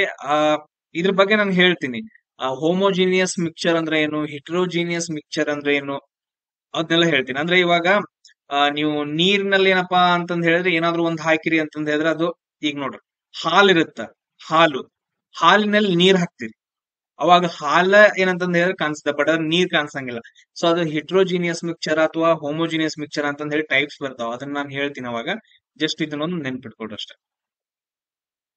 ಅದಾದ ನಂತರ ನೆಕ್ಸ್ಟ್ ನೋಡ್ರಿ, ಯಾತ್ರಾ ಅಂತಂದ್ ಹೇಳ್ಬಿಟ್ಟು, ಯಾತ್ರಾ ಕೇಂದ್ರದ ಪಿಲಿಗ್ರಿಮ್ ಪಾಯಿಂಟ್ ಎಲ್ಲಿ ಐತಿ ಅಂತ ಕ್ವಶನ್ ಕೇಳಿದ್ರೆ, ಯಾತ್ರಾ ಕೇಂದ್ರದ ಯಾತ್ರಾ ಸ್ಥಳ ಎಲ್ಲಿ ಐತಿ ಅಂತಂದ್ ಕೇಳಿದ್ರ ಯಾವ ರಾಜ್ಯದ ಒಳಗಡೆ. ಸೊ ಯಾತ್ರಾ ಅಂತಂದ್ ಹೇಳ್ಬಿಟ್ಟು ಒಂದು ಪಿಲಿಗ್ರಿಮೆ ಸೆಂಟರ್ ಐತೆ. ಸೊ ಪಿಲಿಗ್ರಿಮೆ ಪಾಯಿಂಟ್ ಅಂತಂದ್ ಹೇಳ್ತೀವಿ, ಅದು ಎಲ್ಲಿ ಐತಿ ಅಂತ ಕ್ವಶನ್ ಕೇಳಿದ್ರೆ, ಸೊ ಎದ್ರೊಳಗೈತಪ್ಪ ಅಂತಂದ್ ಹೇಳಿದ್ರೆ ಅಸ್ಸಾಂ ಒಳಗಡೆ ಐತೆ. ಎಲ್ಲಿ? ಅಸ್ಸಾಂ ಒಳಗಡೆ. ನಮ್ಗೆ ಒಂದೇನಪ್ಪಾ ಅಂತಂದ್ ಹೇಳಿದ್ರೆ ಇಂಪಾರ್ಟೆಂಟ್, ಆ ಕಡೆ ಸೈಡ್ ಅಸ್ಸಾಂ ಅಂತ ಬಂದ ತಕ್ಷಣ ಸೊ ಒಂದು ನದಿ ಹರಿಯುತ್ತಾ, ಆ ನದಿ ಯಾವ್ದಪ್ಪ ಅಂತಂತ ಹೇಳಿದ್ರೆ ಬ್ರಹ್ಮಪುತ್ರ ಅಂತಂದ್ ಹೇಳ್ತೀವಿ. ಯಾವ್ದಂತ ಹೇಳ್ತೀವಿ? ಬ್ರಹ್ಮಪುತ್ರ. ಅಸ್ಸಾಂ ಒಳಗಡೆ ಅದೇನ್ ಮಾಡತ್ತಂತಂದ್ ಹೇಳಿದ್ರೆ ಒಂದು ನದಿ ದ್ವೀಪವನ್ನ ಸೃಷ್ಟಿ ಮಾಡುತ್ತಾ, ಅದನ್ನ ನಾವೇನಂತ ಕರಿತೀವಪ್ಪ ಅಂತಂದ್ ಹೇಳಿದ್ರೆ ಮಜುಲಿ ಅಂತ ಕರಿತೀವಿ. ಸೊ ಅದನ್ನ ನಾವೇನಂತ ಕರಿತೀವಿ, ಮಜೂಲಿ ದ್ವೀಪ ಅಂತ ಕರಿತೀವಿ. ಇದೇನಪ್ಪಾ ಅಂತಂದ್ರೆ ಪ್ರಪಂಚದಲ್ಲಿ ಅತಿ ದೊಡ್ಡ ನದಿ ದ್ವೀಪ ಅಂತ ಹೇಳ್ತೀವಿ. ನದಿಯಿಂದ ನಿರ್ಮಿತವಾದ ಒಂದು ದ್ವೀಪ. ಹಂಗಂದ್ರೆ ಏನ್ ದ್ವೀಪ ಅಂದ್ರೆ ಏನ್ರಿ? ಕೆಲವು ಜನರಿಗೆ ಗೊತ್ತಿರಂಗಿಲ್ಲ. ಸೊ ನದಿ ದ್ವೀಪ ಅಂತಂತ ಹೇಳಿದ್ರೆ ಇವಾಗ ಏನಪ್ಪಾ ಅಂತಂತ ಹೇಳಿದ್ರೆ ಭೂಮಿ ಇರುತ್ತೆ. ಇದೇನ್ ಏನಂತಂದ ಹೇಳಿದ್ರೆ ಇದು ಭೂಮಿ. ಇದ್ರ ಸುತ್ತ ಏನಪ್ಪಾ ಅಂತಂದ ಹೇಳಿದ್ರೆ ನೀರಿರುತ್ತೆ. ಸೊ ಇದ್ರ ಸುತ್ತಮುತ್ತ ಏನಂತಂದ ಹೇಳಿದ್ರೆ 4 ಕಡೆ ನೀರಿರುತ್ತೆ, ನಡುವೆ ಭೂಮಿ ಇರುತ್ತೆ. ಇದನ್ನ ನಾವೇನಂತ ಕರಿತೀವಿ ಅಂದ್ರೆ ದ್ವೀಪ ಅಂತ ಕರಿತೀವಿ. ಆಮೇಲೆ ನೆಕ್ಸ್ಟ್ ನೋಡ್ರಿ, ಈಗ ನಮ್ದು ಭಾರತ ದೇಶ ಇದು. ಸೊ 3 ಕಡೆ ಏನಪ್ಪಾ ಅಂತಂದ ಹೇಳಿದ್ರೆ ಇಲ್ಲಿ ಏನೈತಿ, 3 ಕಡೆ ನೀರ್ ಐತಿ.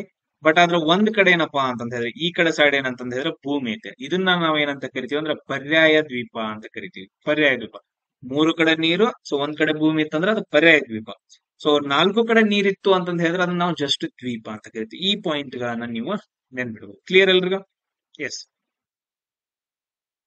ಆಮೇಲೆ ನೆಕ್ಸ್ಟ್ ಕ್ವಶನ್ ಏನಪ್ಪಾ ಅಂತಂದ ಹೇಳಿದ್ರೆ ಸಮಾಜವಾದಿ ಎಂಬ ಪದವನ್ನ, ಸೋಷಿಯಲಿಸ್ಟ್ ಅಂತಂದ ಹೇಳ್ತೀವಿ ಇಂಗ್ಲಿಷ್ನಾಗ, ಸೋಷಿಯಲಿಸ್ಟ್. ಆಮೇಲೆ ಸಮಾಜವಾದಿ ಎಂಬ ಪದವನ್ನ 1952ರಲ್ಲಿ ಏನ್ ಮಾಡ್ತಾರ ಅಂತಂದ ಹೇಳಿದ್ರೆ ಸಂವಿಧಾನದ ಪೀಠಿಕೆಗೆ, ಪ್ರಿಯಾಂಬಲ್ ಅಂತಂದ ಹೇಳ್ತೀವಿ, ಪೀಠಿಕೆಗೆ ಸೇರಿಸ್ತಾರ. ಸಮಾಜವಾದಿ, ಜಾತ್ಯತೀತ ಅಂತಂದ ಹೇಳ್ತಾರಲ್ಲ, ಸೊ ಪೀಠಿಕೆ ತುಂಬಾ ಇಂಪಾರ್ಟೆಂಟ್ ಆಗತ್ತ ಸಂವಿಧಾನದ. ಮೇನ್ ಅದೇನಂತಂದ ಹೇಳಿದ್ರೆ ಒಂಥರ ಇಂಡೆಕ್ಸ್ ಇದ್ದಂಗ, ಒಳಗಡೆ ಏನೇನೈತಿ ಅಂತಂದ ಹೇಳಿ ತೋರಿಸ್ಕೊಡಕೇನಪ್ಪಾ ಅಂತಂದ ಹೇಳಿದ್ರೆ ಒಂದು ಸಂಕ್ಷಿಪ್ತ ಮಾಹಿತಿಯನ್ನ ಕೊಡುತ್ತ. ಸೊ ಪೀಠಿಕೆ ಇಂಪಾರ್ಟೆಂಟ್ ಆಗತ್ತ. ಸೊ ಇಲ್ಲಿ ನೋಡ್ರಿ 1952ರಲ್ಲಿ ಅಲ್ಲ, ಸಮಾಜವಾದಿ ಎಂಬ ಪದವನ್ನ, ಇದು ಆಪ್ಷನ್ ಎ ಬರುತ್ತೆ, ಇದು ಕೆಳಗಡೆ ಬರ್ಬೇಕಿದು ಆಪ್ಷನ್ ಎ 1952. ಸೊ 1972, 1972, 1964. ಕ್ಲಿಯರ್ ಎಲ್ರಿಗೂ? ಸಮಾಜವಾದಿ ಎಂಬ ಪದವನ್ನ ಸಂವಿಧಾನಕ್ಕ ಯಾವ ವರ್ಷ ಸೇರಿಸಿದಾರಂತ ಕ್ವಶನ್ ಕೇಳಿದಾರ. ನೆನ್ಪಿಟ್ಕೊಳ್ರಿ, ಯಾವಾಗ ಸೇರಿಸ್ತಾರಪ್ಪ ಅಂತಂದ ಹೇಳಿದ್ರೆ 1976ರಲ್ಲಿ ಸಮಾಜವಾದಿ ಎಂಬ ಪದವನ್ನ ಸಂವಿಧಾನದ ಪೀಠಿಕೆಗೆ ಸೇರಿಸ್ತಾರ. ಇಲ್ಲಿ ನೋಡ್ರಿ, ಸಂವಿಧಾನ ತುಂಬಾ ಇಂಪಾರ್ಟೆಂಟ್ ಆಗತ್ತೆ. ಸಂವಿಧಾನ ಏನಂತಂದ ಹೇಳಿದ್ರೆ ಇಂಡಿಯನ್ ಕಾನ್ಸ್ಟಿಟ್ಯೂಷನ್ ಬಹಳ ಅಂದ್ರೆ ಬಹಳ ಇಂಪಾರ್ಟೆಂಟ್ ಆಗತ್ತೆ. ಅದ್ರಲ್ಲಿ ನಮಗೆ ಕೆಲವೊಂದು ವಿಧಿಗಳು ತುಂಬಾ ಇಂಪಾರ್ಟೆಂಟ್ ಆಗ್ತಾವ. ಅವುಗಳನ್ನ ನಾವು ಡಿಸ್ಕಷನ್ ಮಾಡೋಣ ನೆಕ್ಸ್ಟ್ ಗೆ. ಬಟ್ ಮೊದಲು ಏನಪ್ಪಾ ಅಂತಂದ ಹೇಳಿದ್ರೆ ಅರ್ಥ ಮಾಡ್ಕೊಡ್ರಿ, ಸಂವಿಧಾನವನ್ನ ರಚನೆ ಮಾಡೋಕೆ 2 ವರ್ಷ 11 ತಿಂಗಳು 18 ದಿನವನ್ನ ತಗೊಂತಾರ. ಅದರಲ್ಲಿ ಎಷ್ಟೋ ಕಮಿಟಿಗಳು ಬರ್ತಾವ. ಟೋಟಲ್ ಆಗಿ ಎಷ್ಟು ಕಮಿಟಿಗಳು ಬರ್ತಾವ ಅಂತ ನೋಡ್ರಿ. ಆ ಕಮಿಟಿ ಒಳಗಡೆ ಜವಾಹರ್ಲಾಲ್ ನೆಹರು, ಆಮೇಲೆ ನೆಕ್ಸ್ಟ್ ಸರ್ದಾರ್ ವಲ್ಲಭಾಯಿ ಪಟೇಲ್, ಆಮೇಲೆ ಅಂಬೇಡ್ಕರ್ ಅವರು, ಆಮೇಲೆ ರಾಜೇಂದ್ರ ಪ್ರಸಾದ್ ಅವರು ಏನಂತಂದ ಹೇಳಿದ್ರೆ ಅಧ್ಯಕ್ಷರಾಗಿರುವಂತಹ ಸಮಿತಿಗಳು ಅಥವಾ ಕಮಿಟಿಗಳು ತುಂಬಾ ಇಂಪಾರ್ಟೆಂಟ್ ಆಗ್ತಾವ. ಆಮೇಲೆ ಮೊದಲು ಏನಪ್ಪಾ ಅಂತಂದ ಹೇಳಿದ್ರೆ ಸಂವಿಧಾನದ ರಚನೆಗೆ ಏನಂತಂದ ಹೇಳಿದ್ರೆ ರಚನಾ ಸಭೆ ಇರುತ್ತಲ್ಲ, ಅದರದ ಅಧ್ಯಕ್ಷರು ಯಾರಾಗಿರ್ತಾರಪ್ಪ ಅಂತಂದ ಹೇಳಿದ್ರೆ ಡಾಕ್ಟರ್ ಬಾಬು ರಾಜೇಂದ್ರ ಪ್ರಸಾದ್ ಅವರಾಗಿರ್ತಾರ. ಡಾಕ್ಟರ್ ಬಾಬು ರಾಜೇಂದ್ರ ಪ್ರಸಾದ್. ಆಮೇಲೆ ಉಪಾಧ್ಯಕ್ಷರು ಯಾರಾಗಿರ್ತಾರಪ್ಪ ಅಂತಂದ ಹೇಳಿದ್ರೆ ಕೆಲವೊಂದು ಥಿಂಗ್ಸ್ ಗಳು ಬರ್ತಾವ, ಕೃಪಲಾನಿ ಅಂತಂದ ಹೇಳ್ತೀವಿ.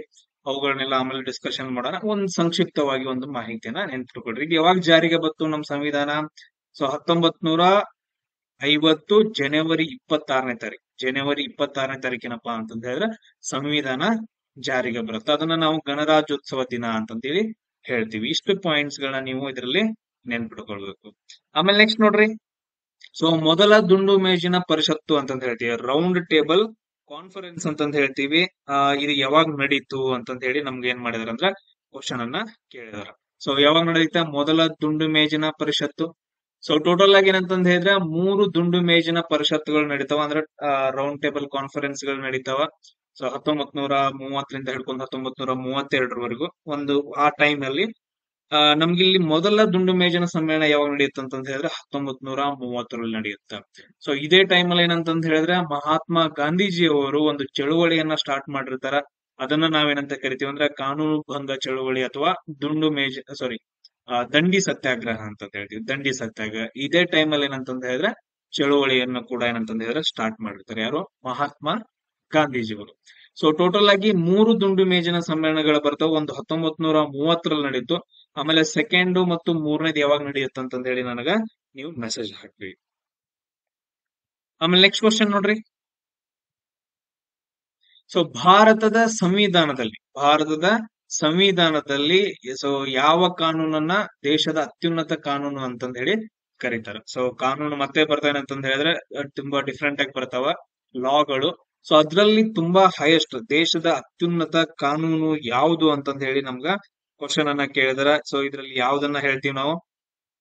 ಸೊ ಸಾಮಾನ್ಯ ಕಾನೂನು, ಜನರಲ್ ಲಾ ಎಲ್ರಿಗೂ ಇರ್ತಾವ. ಆಮೇಲೆ ಸಿವಿಲ್ ಲಾಸ್, ಸೊ ಕೆಲವರಿಗೆ ಏನಂತಂದ ಹೇಳಿದ್ರೆ ಬಂದಿರ್ತಾವ. ಅದಾದ್ಮೇಲೆ ಕ್ರಿಮಿನಲ್ ಕಾನೂನು, ಸೊ ಇವಾಗ ಯಾರಾದ್ರೂ ತಪ್ಪು ಮಾಡ್ತಾರ ಅಂತಂದ್ ಹೇಳಿದ್ರೆ ಅವ್ರಿಗೆ ಕ್ರಿಮಿನಲ್ ಕಾನೂನುಗಳನ್ನ ಅಂತ ಹೇಳ್ತೀವಿ, IPC ಸೆಕ್ಷನ್ಸ್ ಗಳೆಲ್ಲ ಬರ್ತಾವೆ, ಇಂಡಿಯನ್ ಪಿನಲ್ ಕೋಡ್.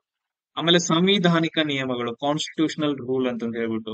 ಸೊ ಅತ್ಯುನ್ನತ ಕಾನೂನು ಯಾವ್ದಪ್ಪ ಅಂತಂದ್ ಹೇಳಿದ್ರೆ ಆಪ್ಷನ್ ಡಿ ಅಂತಂದ್ ಹೇಳ್ತೀವಿ. ಇಲ್ಲಿ ನೋಡ್ರಿ, ನೀವು ಸಂವಿಧಾನವನ್ನ ತಿದ್ದುಪಡಿ ಮಾಡ್ಬೇಕು ಅಂತಂದ್ ಹೇಳಿದ್ರ ರಾಷ್ಟ್ರಪತಿ, ಲೋಕಸಭೆ, ರಾಜ್ಯಸಭೆ ಎಲ್ರದ್ದು ಪರ್ಮಿಷನ್ ಬೇಕಾಗತ್ತ. ಸೊ ಏನಾದ್ರೂ ನೀವು ಯಾವ್ದಾದ್ರು ಒಂದು ವಿಧಿಯನ್ನ ಸೇರಿಸ್ಬೇಕು ಅಥವಾ ತೆಗಿಬೇಕು, ಅದು ಬಹಳ ಅಂದ್ರೆ ಬಹಳ ಇಂಪಾರ್ಟೆಂಟ್ ಆಗೈತೆ ಅಂತಂದ್ ಹೇಳಿದ್ರ ಎಲ್ರ ಹತ್ರ ಪರ್ಮಿಷನ್ ಬೇಕು. ಆಮೇಲೆ ನೆಕ್ಸ್ಟ್ ಏನಂತಂದ್ ಹೇಳಿದ್ರ ಅರ್ಧ ರಾಜ್ಯಗಳದ್ದು ಪರ್ಮಿಷನ್ ಬೇಕಾಗತ್ತ. ಏನಾದ್ರೂ ಒಂದು ನಾವು ಸೇರಿಸ್ಬೇಕಂತಂದ್ ಹೇಳಿದ್ರೆ ಅರ್ಧ ರಾಜ್ಯದ ಪರ್ಮಿಷನ್ ಬೇಕು. ಟೋಟಲ್ ಎಷ್ಟಿದಾವ್? 28 ರಾಜ್ಯಗಳಿದಾವ ಅಂತಂದ್ ಹೇಳಿದ್ರ 14 ಅಲ್ಲ, 15 ರಾಜ್ಯಗಳು, ಅರ್ಧಕ್ಕಿಂತ ಜಾಸ್ತಿ 15 ರಾಜ್ಯಗಳು ಹ್ಞೂ ಅನ್ಬೇಕು ಅದಕ್ಕ. ಅವಾಗ ಏನಂತಂದ್ ಹೇಳಿದ್ರ ಸಂವಿಧಾನವನ್ನ ಸ್ವಲ್ಪ ಚೇಂಜ್ ಮಾಡಬಹುದು, ಎಲ್ಲಾನು ಅಲ್ಲ, ಸ್ವಲ್ಪ ಯಾವ್ದೋ ಒಂದು ತಿದ್ದುಪಡಿ ಮಾಡಬಹುದಷ್ಟೇ. ಸೊ ಆರ್ಟಿಕಲ್ 368 ಪ್ರಕಾರ ನಾವು ತಿದ್ದುಪಡಿ ಅಂತಂದ್ ಹೇಳ್ತೀವಿ. ಸಂವಿಧಾನವನ್ನ ತಿದ್ದುಪಡಿ ಮಾಡಬಹುದು ಅಂತಂದ್ ಹೇಳಿ ಯಾವ ಆರ್ಟಿಕಲ್ ಹೇಳುತ್ತಾ? ಆರ್ಟಿಕಲ್ 368. ಅದಕ್ಕೆ ತುಂಬಾ ನಿಯಮಗಳಿದಾವ. ಅದನ್ನ ನಾವೇನಂತ ಕರೀತೀವಿ ಅಂದ್ರೆ ಸಂವಿಧಾನಿಕ ನಿಯಮಗಳು ಅಂತಂದ್ ಹೇಳ್ತೀವಿ, ಕಾನ್ಸ್ಟಿಟ್ಯೂಷನಲ್ ರೂಲ್ಸ್. ಅದು ಅತ್ಯುನ್ನತ ಕಾನೂನು ಅಂತ ಹೇಳ್ತೀವಿ ನಮ್ಮ ಭಾರತ ದೇಶದೊಳಗೆ. ಆಮೇಲೆ ನೆಕ್ಸ್ಟ್ ನೋಡ್ರಿ, ಮ್ಯಾಂಗನೀಸ್. ಸೊ ಇದ್ರಲ್ಲಿ ವರ್ಲ್ಡ್ ಅಲ್ಲಿ ಮ್ಯಾಂಗನೀಸ್ ಅತಿ ಹೆಚ್ಚು ಯಾರು ಇದು ಮಾಡ್ತಾರ, ಪ್ರೊಡ್ಯೂಸ್ ಮಾಡ್ತಾರ ಅಂತ ಕ್ವಶನ್ ಕೇಳಿದಾರ. ಸೊ ಇದ್ರ ಪ್ರಕಾರ ಏನಂತಂದ್ ಹೇಳಿದ್ರೆ ಯಾವ್ದು? ಯುಕ್ರಾನ ಅಥವಾ ಈಜಿಪ್ಟ, ಭಾರತನ ಅಥವಾ ದಕ್ಷಿಣ ಆಫ್ರಿಕಾ ಅಂತಂದ್ ಹೇಳಿ. ಸೊ ಯಾವ್ದು? ದಕ್ಷಿಣ ಆಫ್ರಿಕಾ ಅಂತಂದ್ ಹೇಳ್ತೀವಿ. ಸೌತ್ ಆಫ್ರಿಕಾದವ್ರು ಏನಪ್ಪಾ ಅಂತಂದ್ ಹೇಳಿದ್ರೆ ಅತಿ ಹೆಚ್ಚು ಮ್ಯಾಂಗನೀಸ್ ಅನ್ನ ಬಿಡುಗಡೆ ಮಾಡ್ತಾರ. ಸೊ ಅದೇ ತರ ಏನಂತಂದ್ ಹೇಳಿದ್ರ ಆ ಇನ್ನು ಕೂಡ ಏನಪ್ಪಾ ಅಂತಂದ್ ಹೇಳಿದ್ರೆ ಗೋಲ್ಡ್ ಕೂಡ, ಬಂಗಾರ ಕೂಡ ಏನಂತಂದ್ ಹೇಳಿದ್ರೆ ಅತಿ ಹೆಚ್ಚು ದಕ್ಷಿಣ ಆಫ್ರಿಕಾದಿಂದನೇ ಏನಂತಂದ್ ಹೇಳಿದ್ರೆ ಬಿಡುಗಡೆ ಆಗತ್ತ. ಅದನ್ನು ಒಂದೇನಂತಂದ್ ಹೇಳಿ ನೆನ್ಪಿಟ್ಕೋಬೇಕು. ನಮ್ಮ ಭಾರತ ದೇಶದಿಂದ ಯಾವ್ಯಾವ ಅತಿ ಹೆಚ್ಚಾಗತ್ತ ಅಂತಂದ್ ಹೇಳಿದ್ರೆ ತುಂಬಾ ಇಂಪಾರ್ಟೆಂಟ್, ನಿಮ್ಗೆ ಯಾರು ಗೊತ್ತಿಲ್ಲ ಅನ್ಕೊಂತೀನಿ. ಮೈಕಾ ಅಂತಂದ್ ಹೇಳ್ತೀವಿ. ಮೈಕಾ ಅಂತಂದ್ ಹೇಳಿ ಒಂದು ವಸ್ತು ಬರ್ತಾ, ಅದನ್ನ ಅತಿ ಹೆಚ್ಚು ಏನಂತಂದ್ ಹೇಳಿದ್ರೆ ನಮ್ಮ ಭಾರತ ದೇಶದಿಂದ ಉತ್ಪತ್ತಿ ಮಾಡ್ತಾರ, ಮೈಕಾ ಅಂತಂದ್ ಹೇಳಿ. ಆಮೇಲೆ ನೆಕ್ಸ್ಟ್ ಕ್ವಶನ್ ನೋಡ್ರಿ, ಗಾಯ್ಟರ್ ಅಂತಂದ್ ಹೇಳಿ ಅಂತಪ್ಪಾ ಅಂತಂದ್ ಹೇಳಿದ್ರೆ ಒಂದು ರೋಗ ಬರುತ್ತೆ, ಗಾಯ್ಟರ್, ಸರಳ ಗಾಯ್ಟರ್ ಅಂತಂದ್ ಹೇಳ್ತೀವಿ. ಸೊ ಇದೇನಂತ ಗಳಗಂಡ ರೋಗ, ಕನ್ನಡದಾಗ ಏನಂತ ಕರಿತೀವಿ ಅಂತಂದ್ ಹೇಳಿದ್ರೆ ಗಳಗಂಡ ರೋಗ ಅಥವಾ ಗಾಯ್ಟರ್ ಅಂತಂದ್ ಹೇಳ್ತೀವಿ. ಅದ್ರ ಚಿಕಿತ್ಸೆ ಮಾಡಕ ಏನ್ ಬಳಸ್ತಾರ ಅಂತ ಕ್ವಶನ್ ಕೇಳಿದ್ರ. ಅದ್ರ ಚಿಕಿತ್ಸೆ ಮಾಡಕ ಯಾವ್ದನ್ನ ಬಳಸ್ತಾರಪ್ಪ ಅಂತಂದ್ ಹೇಳಿದ್ರೆ ಕೋಬಾಲ್ಟ್ ಐಸೋಟೋಪ್ಗಳ ಅಥವಾ ಯುರೇನಿಯಂ ಐಸೋಟೋಪ್ಗಳ ಅಥವಾ ಪ್ಲೂಟೋನಿಯಂ ಅಥವಾ ಅಯೋಡಿನ್. ಇಲ್ಲಿ ನೋಡ್ರಿ, ಅಯೋಡಿನ್ ಐಸೋಟೋಪ್ ಗಳನ್ನ ಯೂಸ್ ಮಾಡ್ಕೊಂಡು ಏನಂತಂದ್ ಹೇಳಿದ್ರೆ ಗಳಗಂಡ ರೋಗದ ಚಿಕಿತ್ಸೆಯನ್ನ ಮಾಡ್ತಾರ. ಇದು ತುಂಬಾ ಇಂಪಾರ್ಟೆಂಟ್. ಇಲ್ಲಿ ನೋಡಿ, ಇಲ್ಲಿ ಏನಂತ ನಿಮ್ದು ನೆಕ್ ಅಂತಂದ್ ಹೇಳ್ತೀರಿ, ಕುತ್ತಿಗೆ ಭಾಗದಲ್ಲಿ ಏನಪ್ಪಾ ಅಂತಂದ್ ಹೇಳಿದ್ರೆ ಸೊ ಉಪ್ಕೊಂಡ್ ಬಿಟ್ಟಿರುತ್ತ, ಕೆಳಗಡೆ ಏನಂತಂದ್ ಹೇಳಿದ್ರೆ ತುಂಬಾ ಊದ್ಕೊಂಡ್ ಬಿಟ್ಟಿರುತ್ತ. ಅದನ್ನ ನಾವು ಗಾಯ್ಟರ್ ಅಥವಾ ಗಳಗಂಡ ರೋಗ ಅಂತಂದ್ ಹೇಳ್ತೀವಿ. ಇಲ್ಲೇನಪ್ಪಾ ಅಂತಂದ್ ಹೇಳಿದ್ರೆ ಅಯೋಡಿನ್ ಕಡಿಮೆ ಆಗೈತಿ ಅಂತಂದ್ ಹೇಳ್ತೀವಿ. ಅಯೋಡಿನ್ ಕಡಿಮೆ ಆಯ್ತು ಅಂತಂದ್ ಹೇಳಿದ್ರೆ ಥೈರಾಕ್ಸಿನ್ ಹಾರ್ಮೋನ್ ಬಿಡುಗಡೆ ಆಗಂಗಿಲ್ಲ.